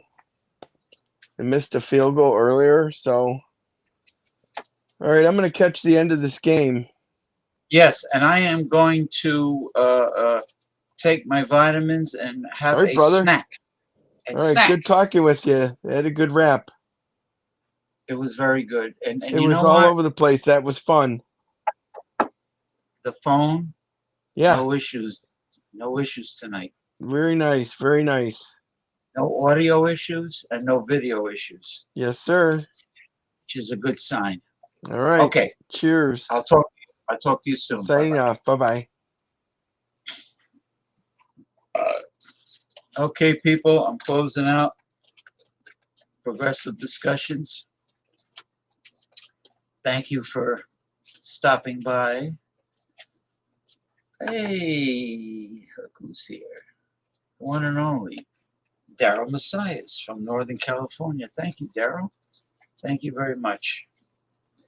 Um, I wonder where Bart Robinson was tonight. I know Tommy Carroll was here, and he does something. He leaves the house late at night. It sounds like he has a graveyard shift. So he's going. He says he's going to the circus, whatever that means. So I played the circus song. Da da da da da da da. Da. But Michael Hilton, I don't understand when he does his own show. He's on bright lights, Technicolor. The video is going. Everything's gone. When he does his own solo show, sometimes he has me on. Most of the time, he prefers to do everything alone. But when he's here on my show, it's like pulling teeth to get him to even talk on the show. He starts off by typing. Then he comes on the show and he doesn't show his face. And he talks a bit here and there, talks. And then he leaves and then he goes back to typing. And he told me he was tired. So maybe he told me he was tired, but he says he really hates going out on a Saturday. He hates going out on a Saturday. He's tired. I wonder if he says he hates going out on a Saturday, but he decided to go out tonight anyway because he has been partaking in the craft beer, but not at home. At least that's what he tells me. Sobriety or no sobriety? That is the question. I like to scrutinize everything in life, to analyze everything. especially when it comes to human behavior, human nature, because I only believe a tiny microscopic fragment of what people tell me, depending on what kind of vibes I get. I can tell when I'm talking to a real nice person, sincere, cool, intelligent. I get good vibes from that. But if somebody is inconsistent with what they say and their behavior, the vibes are not the same there. You know, it's good. The back of my hand, the old bada bing, right across the chops.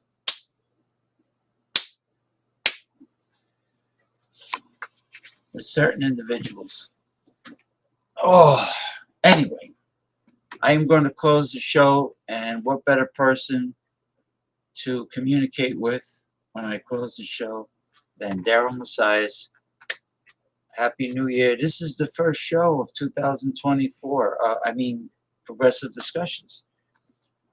I did a Sunday show. Well, that was New Year's Eve. That's right. You know, the one about health and nutrition and everything, which I'm doing tomorrow. God knows I got a lot of material. But content-wise, this was a great show. At the beginning, I went over great content. And until next time, God willing, if I'm feeling well and up to it, I'll be back. Take care. Have a nice Saturday night. Have a great Sunday. Watch your football games. I'll be around in cyberspace with usually with the Commodore Jeff Zambello. I'll be with Commodore Jeff Zambello tomorrow. And then there is the infamous beginning of a new week, the day that people usually despise, Monday, comes way too fast.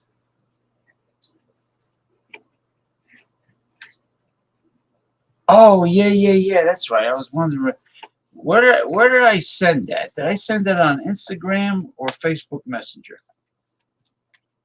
I forgot. One of the two. Thank you very much, sir. And away I go. Thank you, Twitter and YouTube. Oh, that's right. That was the New Year's Eve